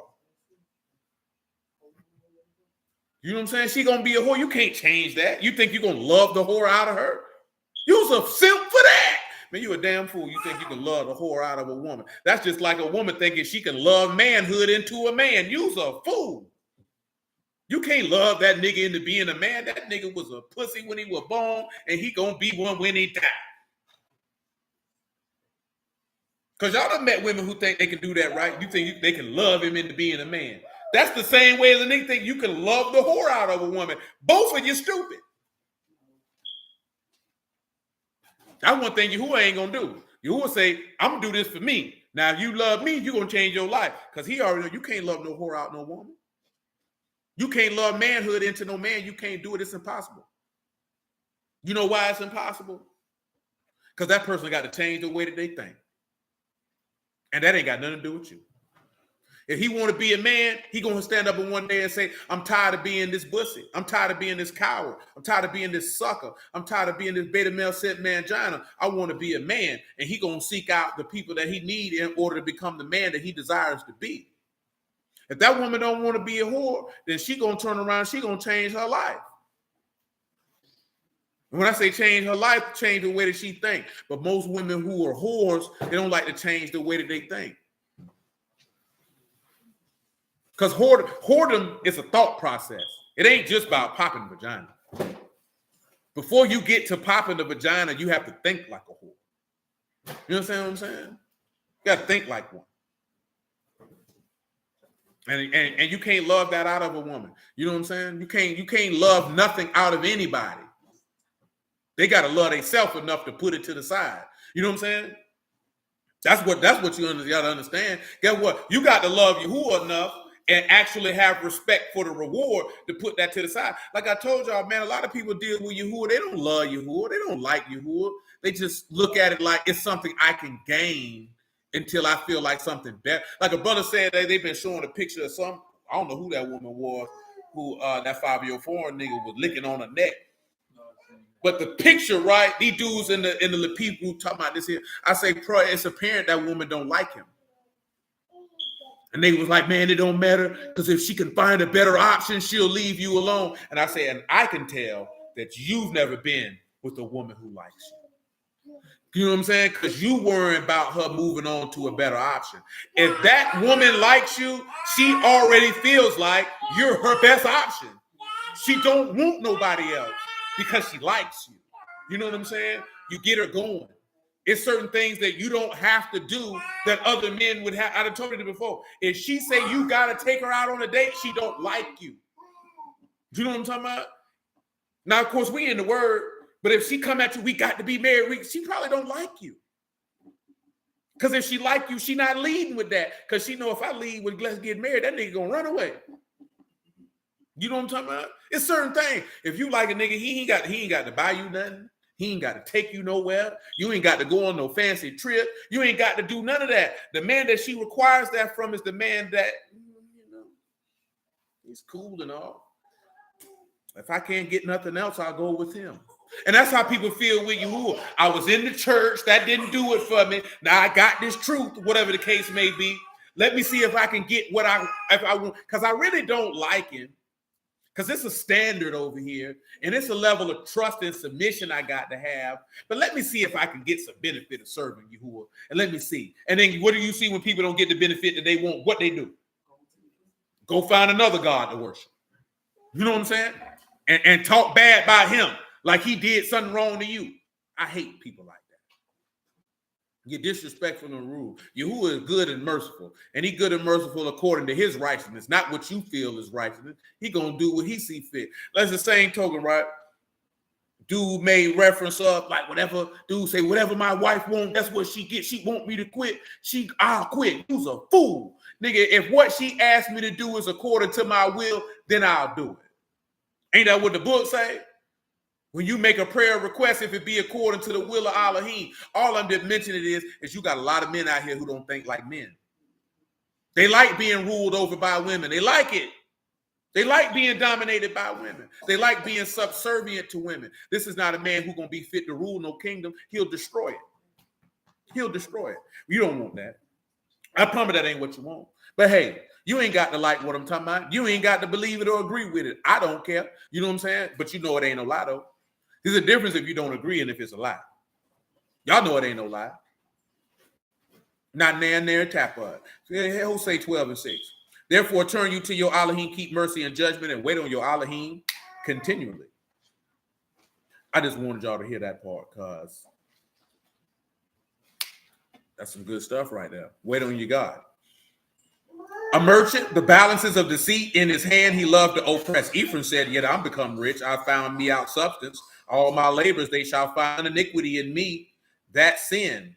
And I, Yahuwah, your Alahym, from the land of Mizraim, will yet make you dwell in tabernacles as in the day of the solemn feast. You see that, how you slid that in? You'll dwell in tabernacles as the day of the solemn feast. You still going to dwell in the land just like you did in tabernacles. You understand? In booths. You know what that booth is? Let me show you what that booth is. 2 Corinthians chapter 5. Praise God. You know, Yahuwah is good, man. And like I said, I like to use certain stuff so you can see the aspect of it, because that is what I just stated. I done seen that people really come to Yahuwah, they really don't like him. But see, the difference between Yahuwah and a simp, Yahuwah know you don't like it. You know what I'm saying? So he deals with you in accordance to the fact, like Yahuwah ain't no fool. You know what I'm talking about? Like he ain't sitting to that woman there sure does love me. He know that you don't love him, man. He know that you serve him begrudgingly. He knows you're only serving him to get a benefit.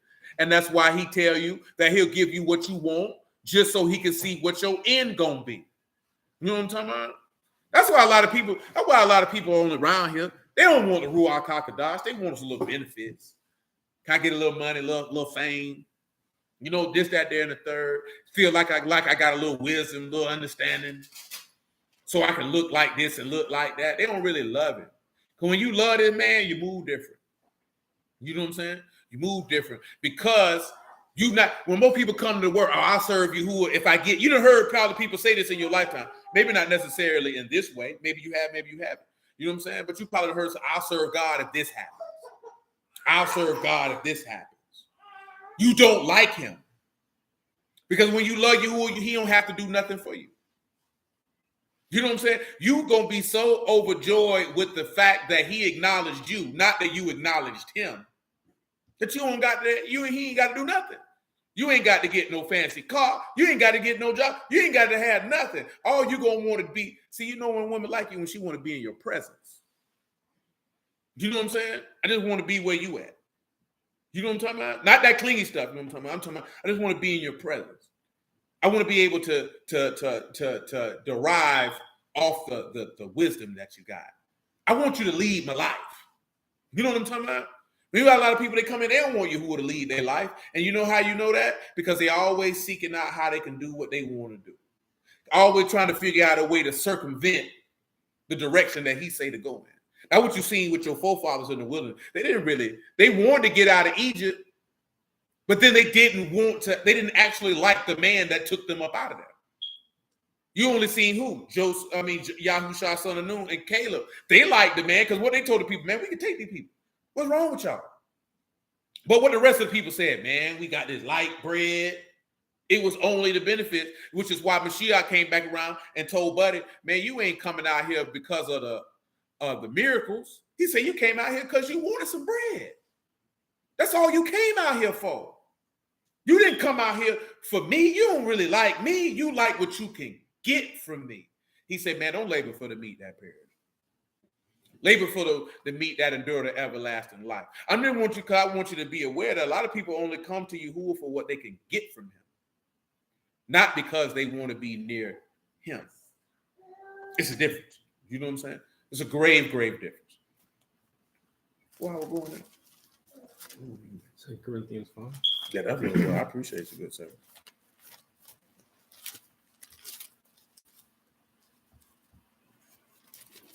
Second Corinthians 5:1.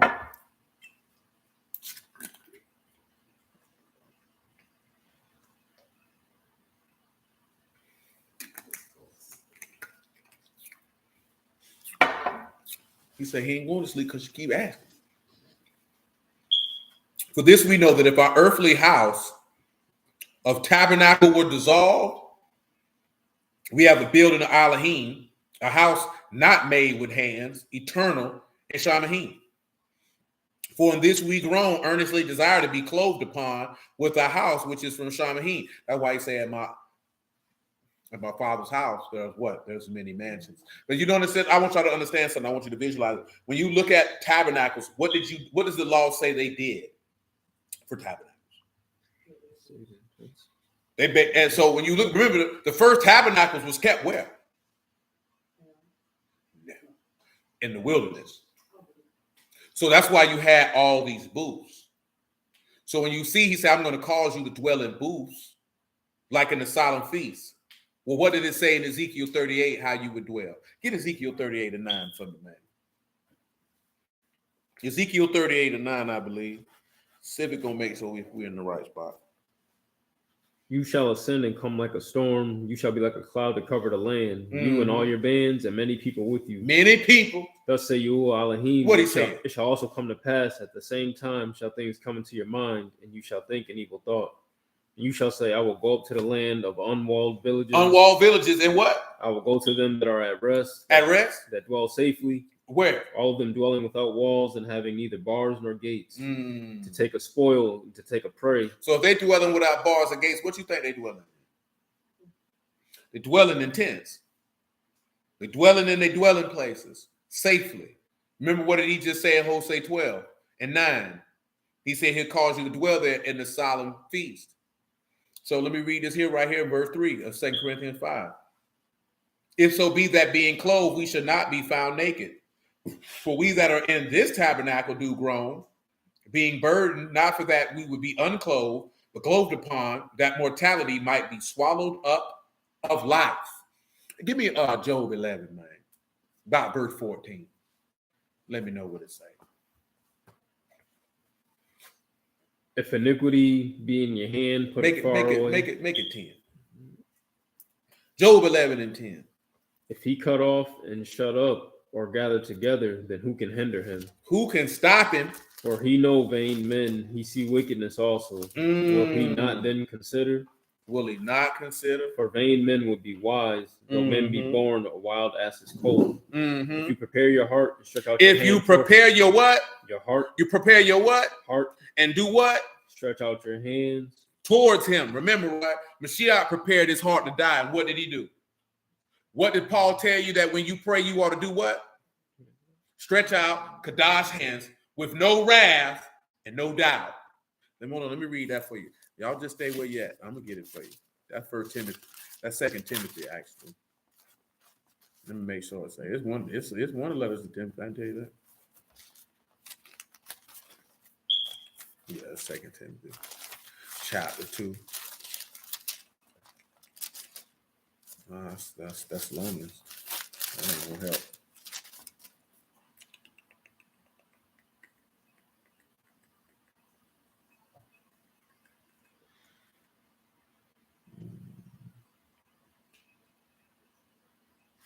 That's not it. Might have been 1 Timothy chapter 2.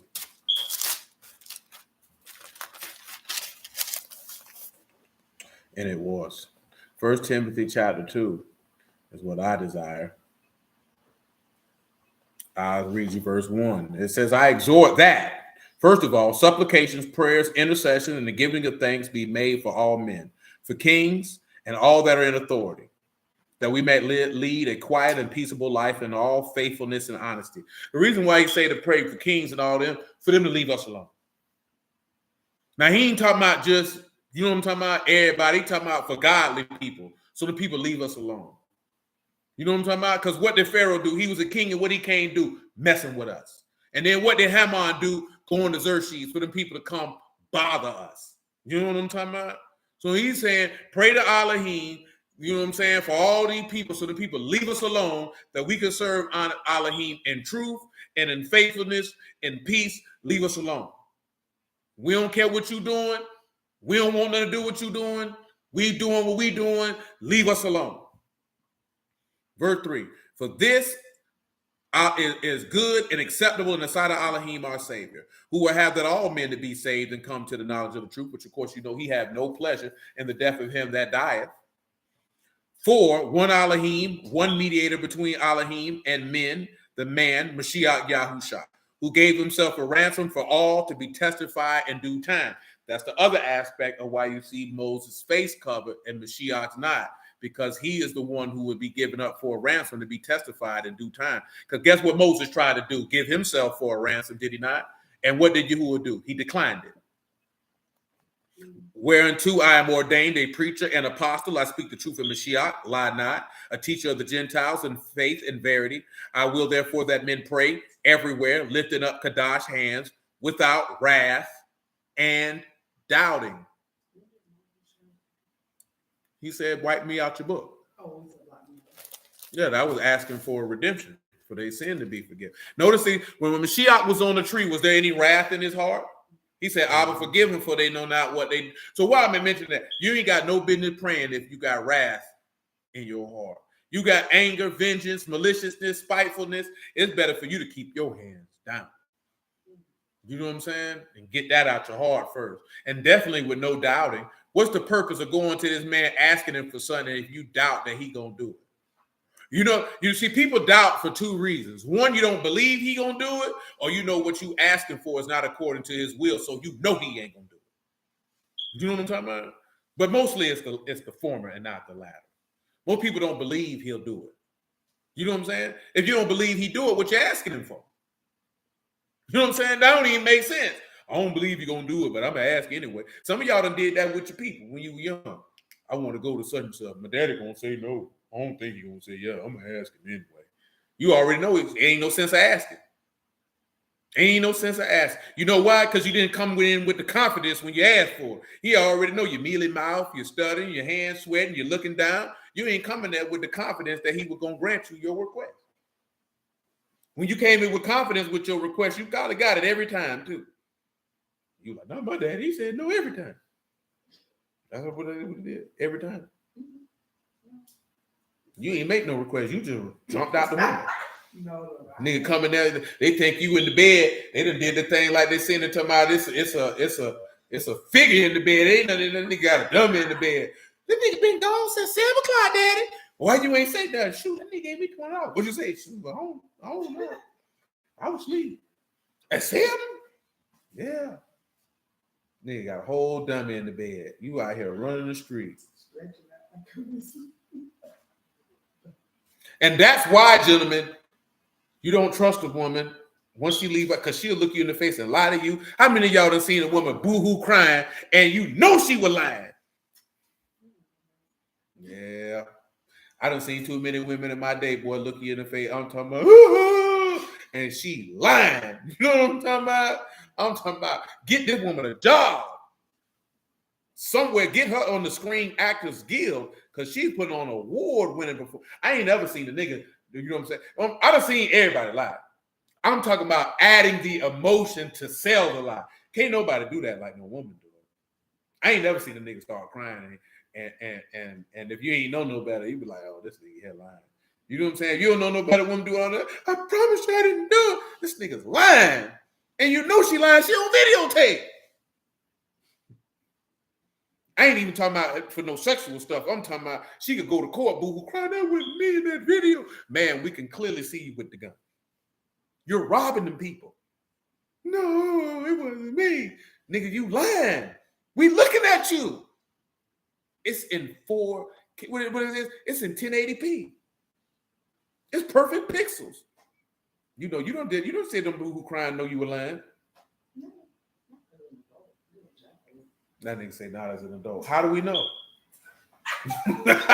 How do we know? We know Michael done did it.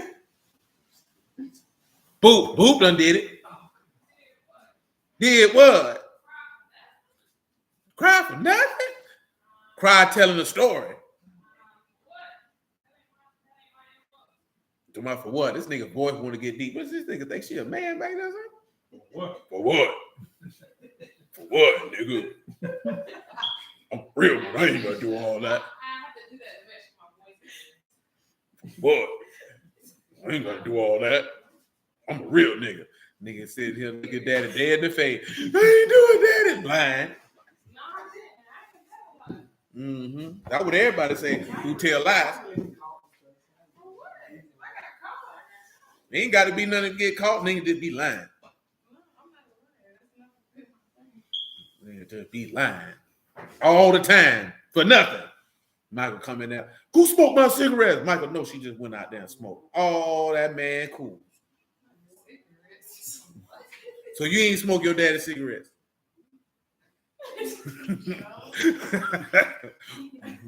You smoke that man's cigarettes. See?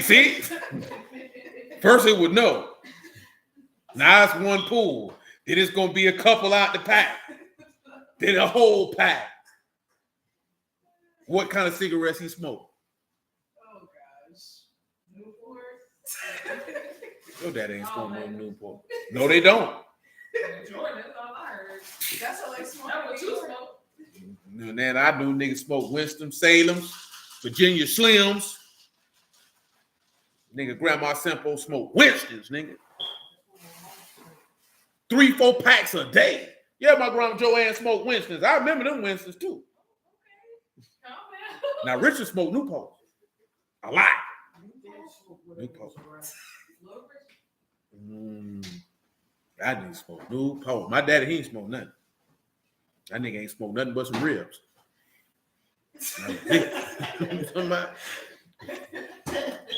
Come on, man. Job 11:13. If you prepare your heart and stretch out your hands toward him, If iniquity, be in your hand, do what with it? put it far away. Do what? Put it far away. Come on. And let not wickedness dwell in your tabernacle. Don't let wickedness dwell where? Your tabernacle. Dwell where? Your tabernacle. Guess that ain't dwelling in his tabernacles when he say he gonna cause you to dwell. Guess what ain't dwelling there? So you can't have wickedness dwelling in your house if you expect to dwell in his house or in tabernacles in his house. Continue.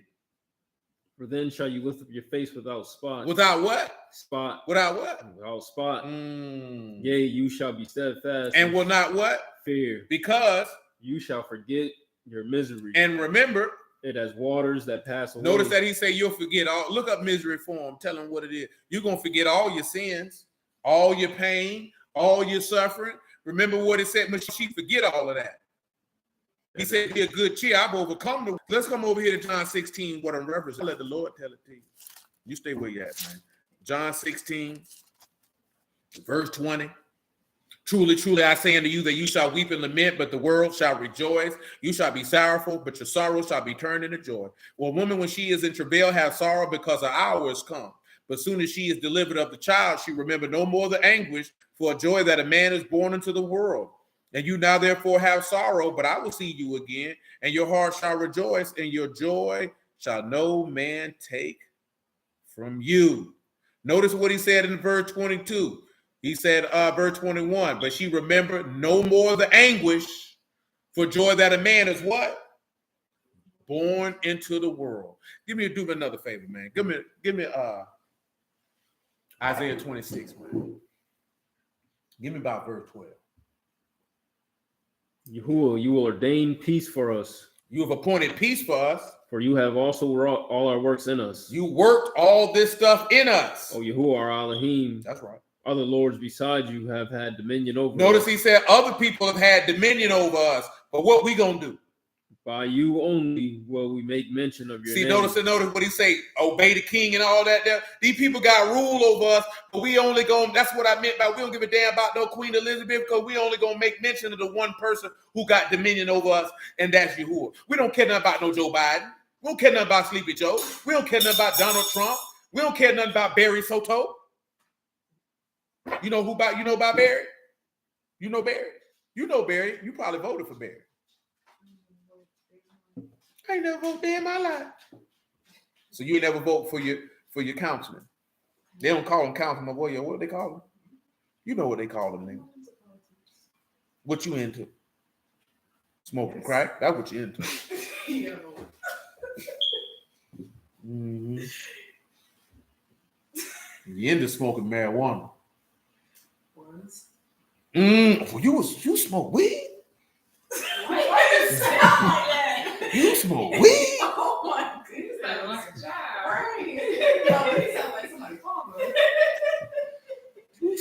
Sound like somebody father. Auntie, you smoke weed? Right. Michael ain't smoke no weed. No, when I say smoke weed, you bought weed? Yes. How much weed you bought? No, what? You ain't smoked no weed. What you mean not a lot? How often you bought weed? How much you paid for it, man? Michael ain't smoked no weed. You rolled your own weed? Yes. What you rolled it in? Papers. You ain't smoked. This thing right here. I need zigzags. I think Michael was smoking weed. I think, gosh, King had found some old papers in my car a long time ago. Was using it. Oh, you were riding around with zigzags? That was like, okay, so that was my old car that I had when I first came in. Yeah, and it was me, you, Callie, and King. We were all driving, and King was like, "What's this?" And I was like, "Give me that!" And I threw it in the trash. You were still getting high. That's my notepad. It just was in my car. What you told him it was? You told him nothing. You should have told We him. was like, "Give me that." You said there's some rolling paper, son. I used to smoke that wacky tobacco. You know, the devil's lettuce. That's what I used to like to do. But now I serve the Lord. I get high off the Lord. So y'all doing a lot of the boy. Now when he come across rolling papers, he ain't gonna know what it is.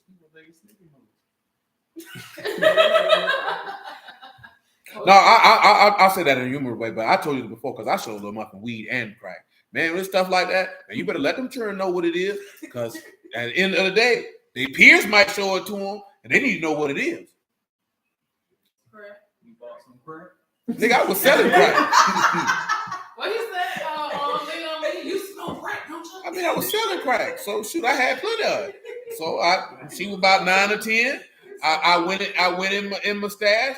I say, Muffin, this is cocaine. This is crack cocaine. If somebody bring this to you, don't smoke it. Yes. A little red tab. No, I know tap, man. Niggas say New York, nigga, we sell slabs, nigga. Shoot, nigga, we cook that junk. See, them niggas be selling a little shade junk, man. Now, you can't sell that down here. Ain't nobody buying it. You know what I'm saying? Them boys want this here. They want to. I definitely see them. Yeah, they don't sell it. Niggas don't sell it. If you see something like that, that would heroin or meth. They don't sell crack like that. No red tops, no blue tops down here. You know what I'm talking about? But yeah, I definitely did. Show the weed, show the blunt, see all that, man. She already knew what cigarettes was. That nigga was like, you shouldn't smoke. It's not good for you. My teacher says it will damage your lungs. Shoot, ain't no cap. I remember that there. We were staying on Flora Bluff. She probably just don't remember it. Hell, she didn't remember I paid all the bills. So there's that.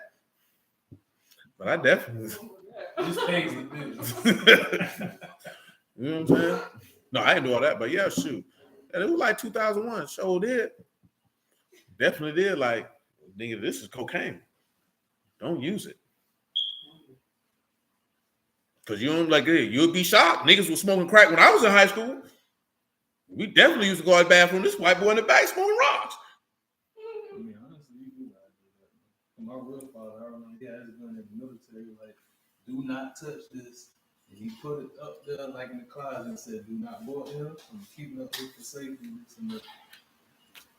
Yeah, I've been told you that, man. It's definitely better to tell them, show them, you know what I'm saying, and let them know what stuff is. Because if they don't know and they stumble upon it, that's how niggas get hooked on drugs.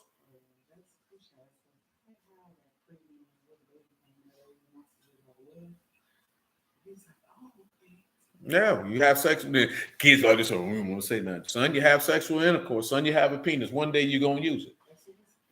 You know what I'm saying? One day you're gonna have something that with a little water and some DNA mixed into it, and it's gonna merge with a woman's egg. And then your mama and then she gonna push that baby right out the vagina. Don't watch now. You know what I'm saying?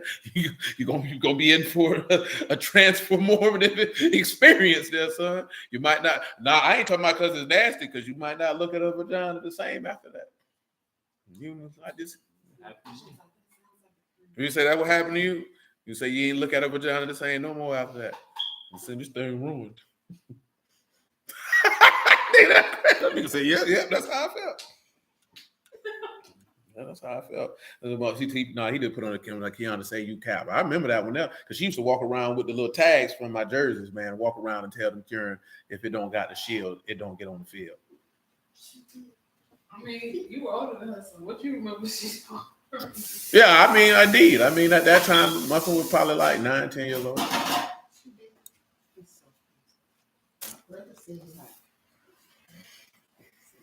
But yeah, no, all jokes aside, man, them kids go to asking questions, tell them the truth. Don't lie to them.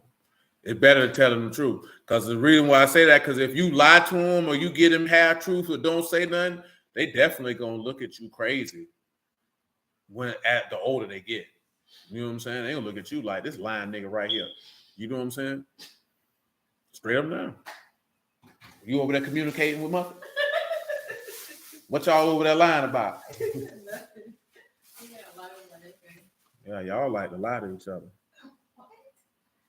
She said Dwight said she remembers telling those kids that though. Reason why I said that because that jersey I said the nigga beat me on, it was from that year. It's the Reebok helmet tag, and that's what they used to have on them. And that John used to say, if it don't have a shield, it don't get on the field. Because she used to keep the tags, and she definitely used to run around telling them during that. And I would be dying like, you know what I'm talking about? I'm crazy. She can't fit. She ain't never want to wear none of them though. She couldn't have worn them if she wanted to. We good in John 16, man. Come back over here to Job. I think we're good in Job. Hold on, it might be a little bit more in Job. Job 11 and 16. Because you shall forget misery and remember it as waters that pass away. Mm-hmm. And age shall be clearer than noonday. You shall shine forth. You shall be as the morning. You shall shine forth. You shall be as what? The morning. What is Yahushua and Moses looking at? They shining forth. They being as what? The morning. What is Moses representative of putting iniquity away and all those other things in regard to that new covenant? Let's continue. And you shall be secure because there is hope. Yea, you shall dig. You shall take your rest in safety. Look on here and tell them what secure mean, man. I read you verse 19, and you shall lie down, and none shall make afraid. Yea, many shall make suit unto you. After you give me secure, give me suit. But talk that's to trust. That's the trust. That's hope right there. Now give them suit. He said they're gonna make suit unto you. I'll read verse 20. But the eyes of the wicked shall fail; they shall not escape their hope as the giving up of the ghost. They said the hope of the wicked is death. Suit is kala, that is to be or become weak. You become sick, diseased, grieved. So many will become sick, weak, and grieved because of you. What does it say that people will do? They say, hide us from the face of the Lamb, because they're going to become weak and sick because of you. What were the people was when you came in the wilderness? What were they? They were weak because of you. Look at the Lord. Let me read that verse in Hosea 12 and 10. We ain't even read what we came to Hosea for yet. But look at the Lord. Look at the Lord. Praise God. You know, Yahuwah is good. 12 and 10, right? He said, I've also spoken by the prophets and multiplied visions and used similitudes by the ministry of the prophets. So now let's return to 2 Corinthians, right? And I'm running low on power. I'm at 11. Because it's definitely my phone, man. And I ain't getting another phone. Not unless I got to. This phone paid for. No, I think what happened is it might have been wet. And you know how they tell you that it'll warn you about that jump, but I had took it out, but now like nigga gotta take it and lift it up for that jump to charge. So it's yeah, for the most part. I ain't got time for that. Nick, No, I got it, but I ain't got time to be going to them people doing all that, sending no phone away. Nigga, I ain't even had time to go to the store. I ain't got time to go to the store. You would tell the nigga, right? You know what I'm talking about? Man, look here. And then yeah, we gotta do business. But like this here, right? You know, I had to work something in to slow a job down just to go get the money. You know what I'm talking about? What we were doing. Man, y'all just don't know how much a nigga be working.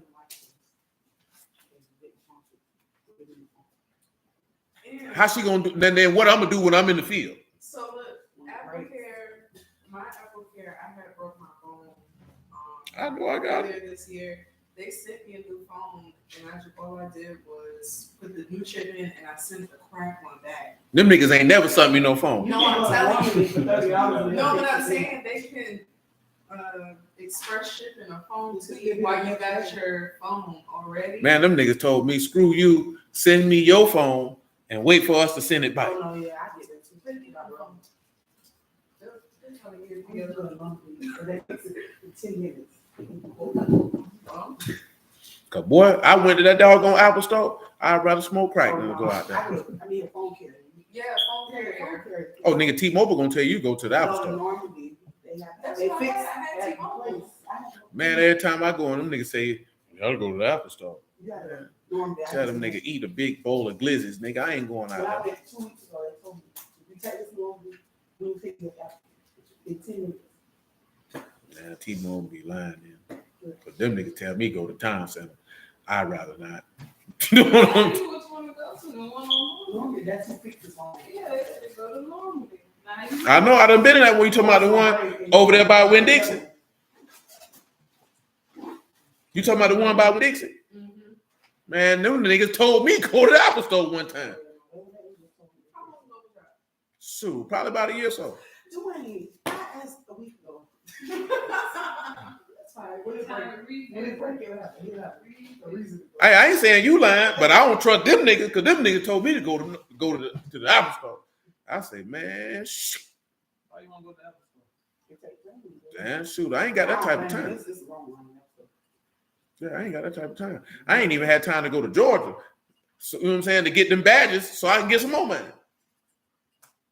Man, that's when I left this house today, man, I was working straight from the time that I left here. The only time I wasn't working was in transit. We had a hell of a day. Civic was there. You know. Shoot, Boop seen the house. I seen a piece of the house. That man had a lot of stuff. That man ain't thrown nothing away. Ever. I can't have, then I'm in the street with what? You have niggas with you while you work? No, that's not gonna cut it. No, that's not gonna cut it. Cause people calling me about business, that's not gonna work. Yeah, that's not gonna work. Yeah, that's not gonna work. Won't bring it line. You paying for it? All right then. It should be. It is. I got a business line. No, I have a business. This is business account. And when I had another line on there, them niggas charged a nigga full rate. No, I'm trying to help you out. Right. We got No, I mean when it break, I just get another. Take it, hey man, give me a brand new phone. Right. Well, my thing, that's where I be at. So other than that, boy, we gonna keep on going. I ain't got time for that junk to be sitting around with these niggas no 2-3 hours. Bump that junk. I can't leave these niggas by themselves. They ain't gonna get work done. Civic, no. You know what I'm talking about?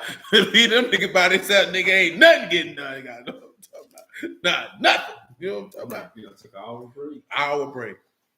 Man, I had a Mexican dude. They say, man, every time you left, man, they just sat down. I'm like, shoot, boy, we got to get done, get up out of here, man. You know what I'm talking about? Straight up now. Them niggas live, boy. I'm like, this here, boy. I got to go. But I'm talking about, thank God the house we was in today had air. Shoot, we probably would have died in that hole. Come on, man, 2 Corinthians 3. Shoot, you ain't never been in them houses, man. I'm trying to tell you. Shoot, Civic was with us this week. Well, we pulled up out of the house, man. They had mosquitoes big as a roach. Am I lying? And I'm talking about as soon as we pulled up, they swarmed the car. I actually looked those mosquitoes up. Those are some of the most aggressive mosquitoes out here. And they was definitely aggressive. They were black and white. Yeah, they're called Oh, like, yeah. Shoot. I know. My Italian friend just told me about the mosquitoes. they're called like Asian tiger mosquitoes. Yes. Yeah, they I black was and just white. talking to my friend. Sorry. 2 Corinthians, man, 3 and 12. Like the Zoo Boys. Now I ain't know what they wore, but you could see you could see the color of them. They were black and white. Them niggas was huge. Them niggas swarmed the car. You know what I'm talking about? Them niggas was aggressive. In Callahan. She told me those in Italy too. No, and it definitely was all that water because I read that they only need like a small puddle to lay their eggs in. They don't even got to be deep. Like, That house had so much doggone standing water back there. Yeah, that's what they breathe in. So I already knew it was gonna be mosquito just because it was like tubs, pool. This wasn't water on the ground, it's water and stuff all over the I place. guess wherever any kind of puddle is, they can lay their They done started to taper down because we done started throwing stuff away, so ain't as much water back there. But the house had roaches for days. You know what I'm saying? Hey, man, it is what it is. 2 Corinthians 3 and 12. That's what we do for a living. We deal with trash. Seeing then that we have such hope, we use great plainness of So remember speech. when we were looking at plainness of speech, it's no figure. No shadow, no outline. It's plain. That's why when you see in Matthew 17, Mashiach didn't have no veil over his face. It's plain. Go ahead. And not as Moses would See? put a veil over his face. Now it's not plain. You see how that worked?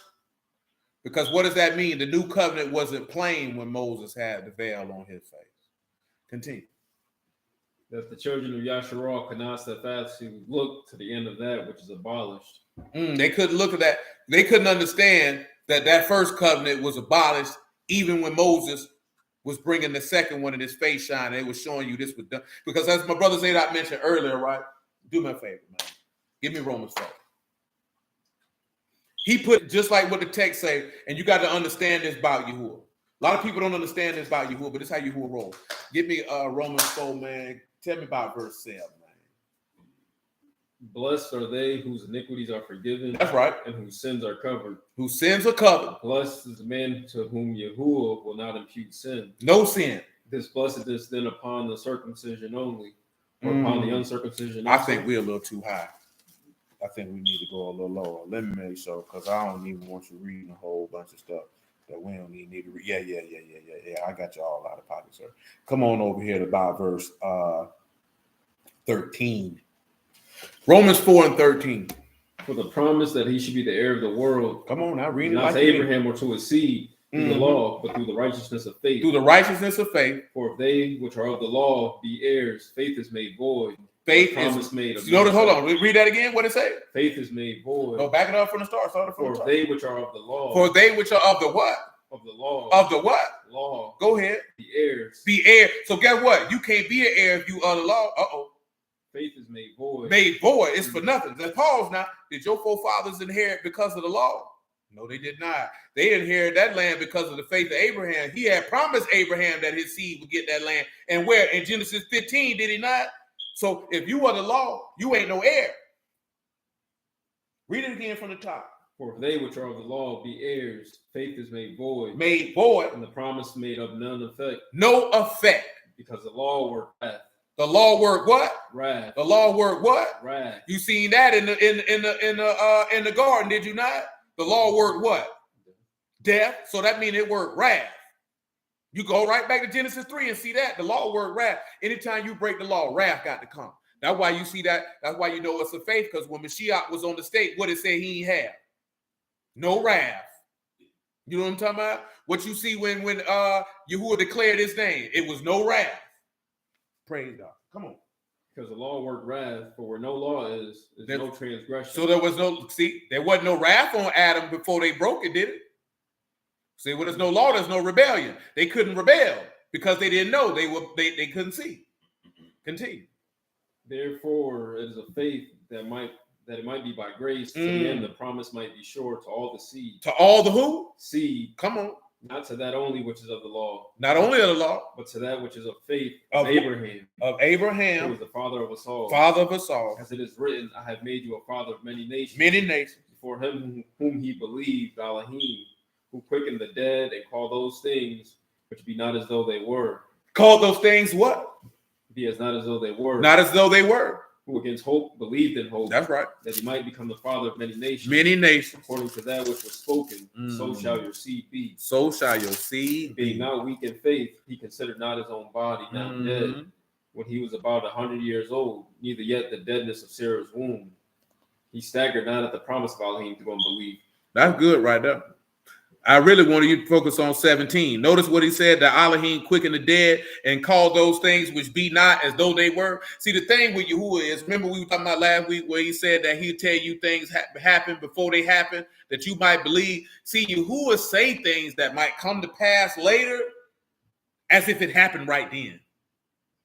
See, a lot of people don't really understand his speech pattern, if you would, when it comes to that. Like when he said, "In Isaac, your seed gonna be called," they waited about 40 years before Isaac was born, did they not? But he said it to him as if it had already happened. Because that's how Yahuwah operate. That go back to the point, why ask this man something and be doubting? Because when Yahuwah tell you something, that's what it is. Paul made a statement. He said, as Alahym has said it to me, that's how I believe it's going to happen. You know what I'm saying? So it's not the aspect, it's not, for those who trust in Yahuwah, it's not the aspect of he not going to do it. He'll do it when he want to do it. But I know he going to do it exactly how he said that's how he going to do it. Because if he wasn't going to do it like that, he wouldn't have said it. But I'm just stating that is Yahuwah said things as if it is long before it even happens. See, again, look at that part right here in verse 17. For as it is written, I've made you a father of many nations before him who he believed, Alahym, who quickened the dead and called those things would be not as though they were. So even though it hasn't happened, he says it as if, shoot, Sarah pregnant right now. See, a lot of people don't view, and see, that goes back to the point of what I use the analogy of a woman who like you versus a woman who don't. Because a woman who like you, you can call those things which are not as if they were, and she believed every word of it. Versus a woman who don't, she gonna question you and prod you. Why you gotta be like that? You're a liar. You're not gonna do it. Because you're not gonna do it. Why it taking so long? It's never gonna happen. I'm gonna go over here with Johnny. He's got it right now. And then when you hit your number, now you want to sit like this here, or like Scarface say, now she back with her old lady. Now I got it going on, and they show hate me. You know what I'm saying? He say, now she gone and she's alone, and her mind is playing tricks on her. You know what I'm saying? A lot of women done got tricked out of their thoroughbred because of that, because they couldn't wait. You know what I'm saying? Like I told you before, right? It's better for a woman when she's young, if you see a man driven and focused, to go ahead and latch onto that ride. Because, boy, if a nigga built himself and he got something, he ain't marrying you. For what? You weren't there. All I know, you here for my resources. What would I marry? It don't make sense for me to marry you. You know what I'm saying? See, a lot of y'all don't look at it that way, because a lot of women feel like if I marry you, I'm entitled to whatever you have, though you did nothing to assist me in acquiring it. So why would I marry you? If I'm worth, we tell you that if I'm worth $5-10 million, I'm not marrying you. People look at Puffy crazy, man. Puffy not gonna never marry any of those women, and it's not because he just want to be a whore. Why would I legally entangle myself to you and let you have access to a $1 billion empire that you had no hand in building? I'm not doing it. Yeah, I mean they're not gonna do it. It doesn't benefit him to do that. You know what I'm saying? And they probably told him like, hey man, and also allegedly, Puffy like men. So there's that. You know what I'm talking about? Allegedly. They say, it's people who have stated, hey man, he like boys. I don't know if he like boys because I wasn't there. Because if I was there, I would leave. You know what I'm saying? You niggas nasty. You know what I'm saying? Clearly, this is not somewhere I need to be. I say, you man, wasn't there somebody had posted on some doggone video? What are they? Whoa, Vicky talking about them party. Come on, I left. They got to turn in your phones and sign an NDA. But if anybody know you dealing with that type of people, that's normal. You're not going in no party with your phone, taking no photograph. Whether the people were having orgies or not, and they definitely gonna make you sign an NDA. Not finna let you come up out of here talking about what you seen. If I gotta sign an NDA to go somewhere, I ain't going. You know what an NDA is, right? You know what that is? What is it, Michael? Catch the attitude again. No, it ain't no non-disclosure, nigga. That ain't what it means. It means no dogs allowed. Yeah. Your mama funny, nigga. Oh, she is. She is. Come on back to 2 Corinthians 3. No, I mean, I wouldn't go anywhere with somebody say I can't disclose. Son, clearly this ain't. Clearly, y'all doing something that I'm gonna go. Yeah, just turn your phone in and sign this. No, I could get phone part because you dealing with people who got certain type of stat. Like I said, it ain't necessarily got to be no orgies or no homosexual type stuff going on. Like, nigga, I don't want nobody filming me and I'm drunk. You know what I'm saying? Or maybe I like to snort cocaine. I don't want nobody to know I snort cocaine. You know what I'm saying? I don't want nobody to know that. But the NDA, like, I ain't doing all that. You know what I'm saying? But you have to understand something, right? And I said, because we're looking at it from the aspect of somebody who don't have something to lose. So when you have a particular type of image, even if that image is false, that's why they say you use drugs. I like to snort cocaine. I don't need a video coming out with cocaine on my nose. You know what I'm saying? Mainly because you don't know who in here. You don't know what type of clauses is in the contracts of these brands who they be dealing with. You know what I'm saying? You could get canceled out, lose a lot of money. You know what I'm saying? These people know that some of these people use drugs or get drunk. That's your business. Just don't let it get out in the public. That make us look bad. You know what I'm saying? Just don't let it get out in the public. You want to smoke crack, smoke crack. You want to smoke the weed. Just don't be doing it in the open because we're a wholesome family brand and we're going to have to fire you because that's what they did to Tiger Woods. You know what I'm saying? You out here sleeping with all these women, getting drunk. That man lost a lot of money. You know what I'm saying? Because you're making us look bad. Because, you know, when they line of work, everything's about image. That's what Boot was going to be. She was going to be a nigga. You know what I'm talking about? What they call him? Public relations nigga. She go out here and spin the story because we heard about your client. They were out there smoking crack. See, that wasn't. You know what I'm saying? She gonna come out. She looked like she'd come out here and tell a nigga good lies, have a nigga looking real good. You know, being somebody PR rep, boy, you got to tell lies. It's not necessarily to tell lies. You got to bend the truth a little bit, blur the lines. Because at the end of the day, what is your job? Your job is to make them look good. Your job is to minimize any damage that they might cause. Your job is to tell them, stop being such a freaking idiot. Because some of these guys are idiots. You know some idiots? I don't know none. I know some imbeciles, though. You weren't ready for that, were you? I don't like the way you said that. Get out of my house. Come on, 2 Corinthians, where you at? 14. Verse 14.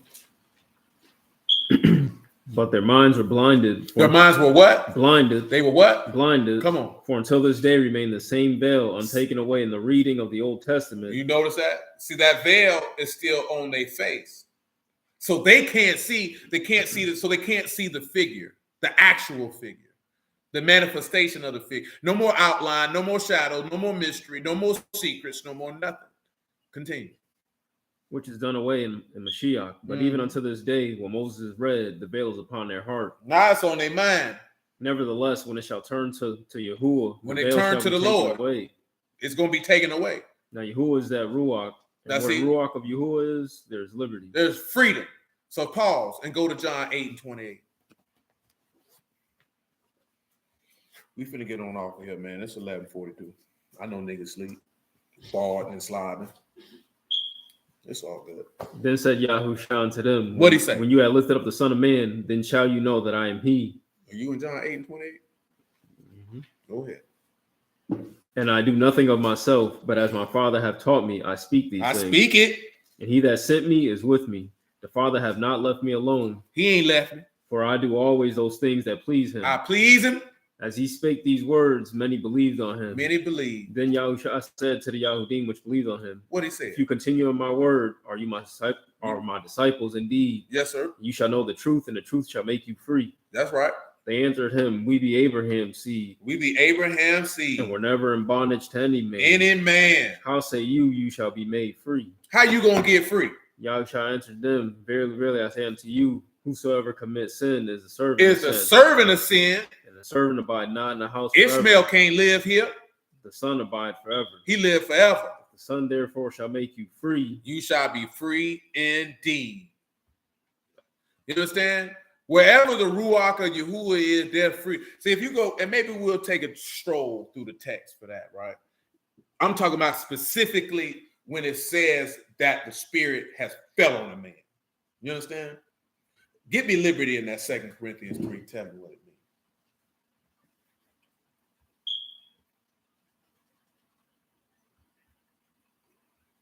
2 Corinthians 3, what it is. Liberty, what does that mean? Eleutheria, that is liberty to do or to omit things having no relationship to salvation.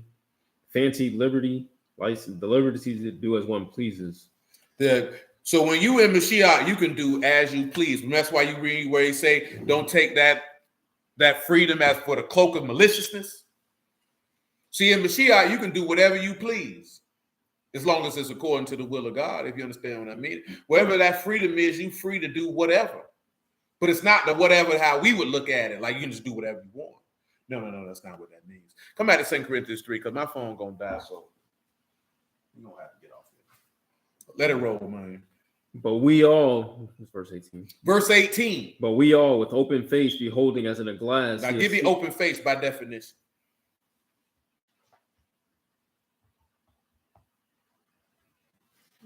Open is to unveil or uncover. Unveil or uncover. Go ahead. And then face is the face, the front of the human head. Yeah, that's panem. So now the face is uncovered. Just like you see Moses' face was covered, you come back, you see Yahushua's face is what? Uncovered. Start from the top, verse 18. But we all with open face beholding. But we all with an uncut, no veil. You can see. You can see the figure. No more shadow. It's plain. Continue. Beholding as in a glass the esteem of Yahuwah are changed into the same image from esteem to esteem. So transform from esteem to esteem. So this is the part we're going to get to. Give me 1 Corinthians 15, right? About verse 38. So the first thing when you look at esteem, you look at Adam. Because he was made in the esteem of Alahym by the Ruach. Then, of course, you get to the second Adam by the Ruach. Go ahead. 1 Corinthians 15 and 38. But Alahym give it a body as it hath pleased him, and to every seed his own body. That's right. All flesh, not the same flesh. All flesh ain't the same flesh. But one flesh of men, another flesh of beasts, another of fishes, another of birds. Also celestial bodies, and bodies terrestrial. Bodies terrestrial. But the esteem of the celestial one, the esteem of the terrestrial another. Now, you see how that's esteem to esteem? That's the same way we'll look at the covenant Moses and the covenant of Mashiach. Y'all willing, we'll do that tomorrow. On tomorrow, I should say. Continue. But the esteem of the celestial one and the esteem of terrestrial another. Another. One esteem of the sun, another esteem of the moon, another esteem of the stars. For one star differ. We're going to deal with that too, right? You know, because that take you to the greater light, because we don't read the lesser light and the stars. And then each one has a different esteem. What do you say about the stars and esteem? And another esteem of the stars. For one star differ from another star in esteem. See, notice that that one star different in esteem. That's going to take us back to 1 Corinthians 12. Many pieces in the body, but with different vocations. Go ahead. So also the resurrection of the dead. So is the resurrection of the dead. It is sown in corruption. Sown in corruption. It is raised in incorruption. Incorruption. It is sown in dishonor. It's sown in dishonor. It is raised in esteem. In esteem. It is sown in weakness. Weakness. It is raised in power. Power. It is sown a natural body. It is raised a spiritual spiritual body. Body. Was not Adam in the esteem of Alahym? From esteem, but now it's all because remember, Adam is a veil. He's a figure of what was to come. Now we got plainness of speech. Ain't no figure. We can see what it is. Go ahead. There's a natural body and there's a spiritual body. And so it is written, the first man, Adam, was made a living soul. The second Adam. The last Adam, a quickening ruach. Howbeit, that was not the first, which is spiritual. Howbeit, not the first, that was spirit. So that which is of greater esteem didn't come first. Because usually the firstborn is considered what? To be of greater esteem. It's the same thing with Esau and Jacob. Remember when we read in Hosea 12, he had power Alahym when he took his brother by the womb. That which is greater did to come first. See, Esau and Jacob is also symbolic of this same of the first Adam and the second Adam, the first covenant and the second covenant, because that which is greater came later and overtook that which was first. Continue. Howbeit that was not first which is spiritual, but that which is natural, and afterward that which is spiritual. That's right. The first man of the earth, earthy, the second man, the Lord from heaven, heavenly. So hallelujah for Yahushua and the word. I appreciate y'all time this evening. Tomorrow, we're going to reference the point I just mentioned, but Jacob and Esau in parallel with that. You know, esteem to esteem, looking at Adam, but mainly because we're talking about the images, that greater light, that lesser light, and the stars different in esteem, but everybody's in esteem in the same image, but just with a different level of esteem. Well, you would say more than Abel and Seth and not Cain, because Abel because Abel wasn't from Yahuwah, but looking at that, Abel came first, but Seth is the compensation, because it literally says Seth is in his image and in his likeness, and it didn't give that with Abel, because Abel wasn't the firstborn son. Now, Abel was more righteous than his brother, but Cain wasn't a replacement. Seth was Abel's replacement.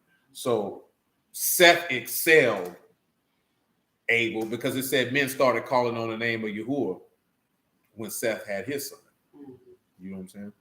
But hey, I bless all y'all in the house of Alahym in the name of Yahushua. I love y'all. Appreciate y'all. Yahuwah willing, man, we're going to pick this up on tomorrow. Clearly, we talking about his image. There's a lot of stuff to deal into that. That's why we kind of talk about the monarch stuff, to slide that on in there.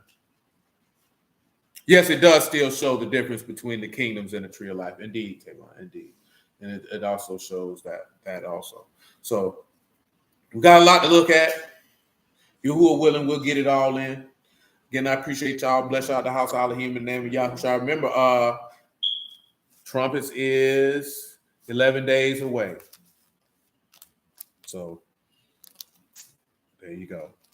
So Yahuwah willing, man, till tomorrow, and then we'll make it do what it do. All right, y'all.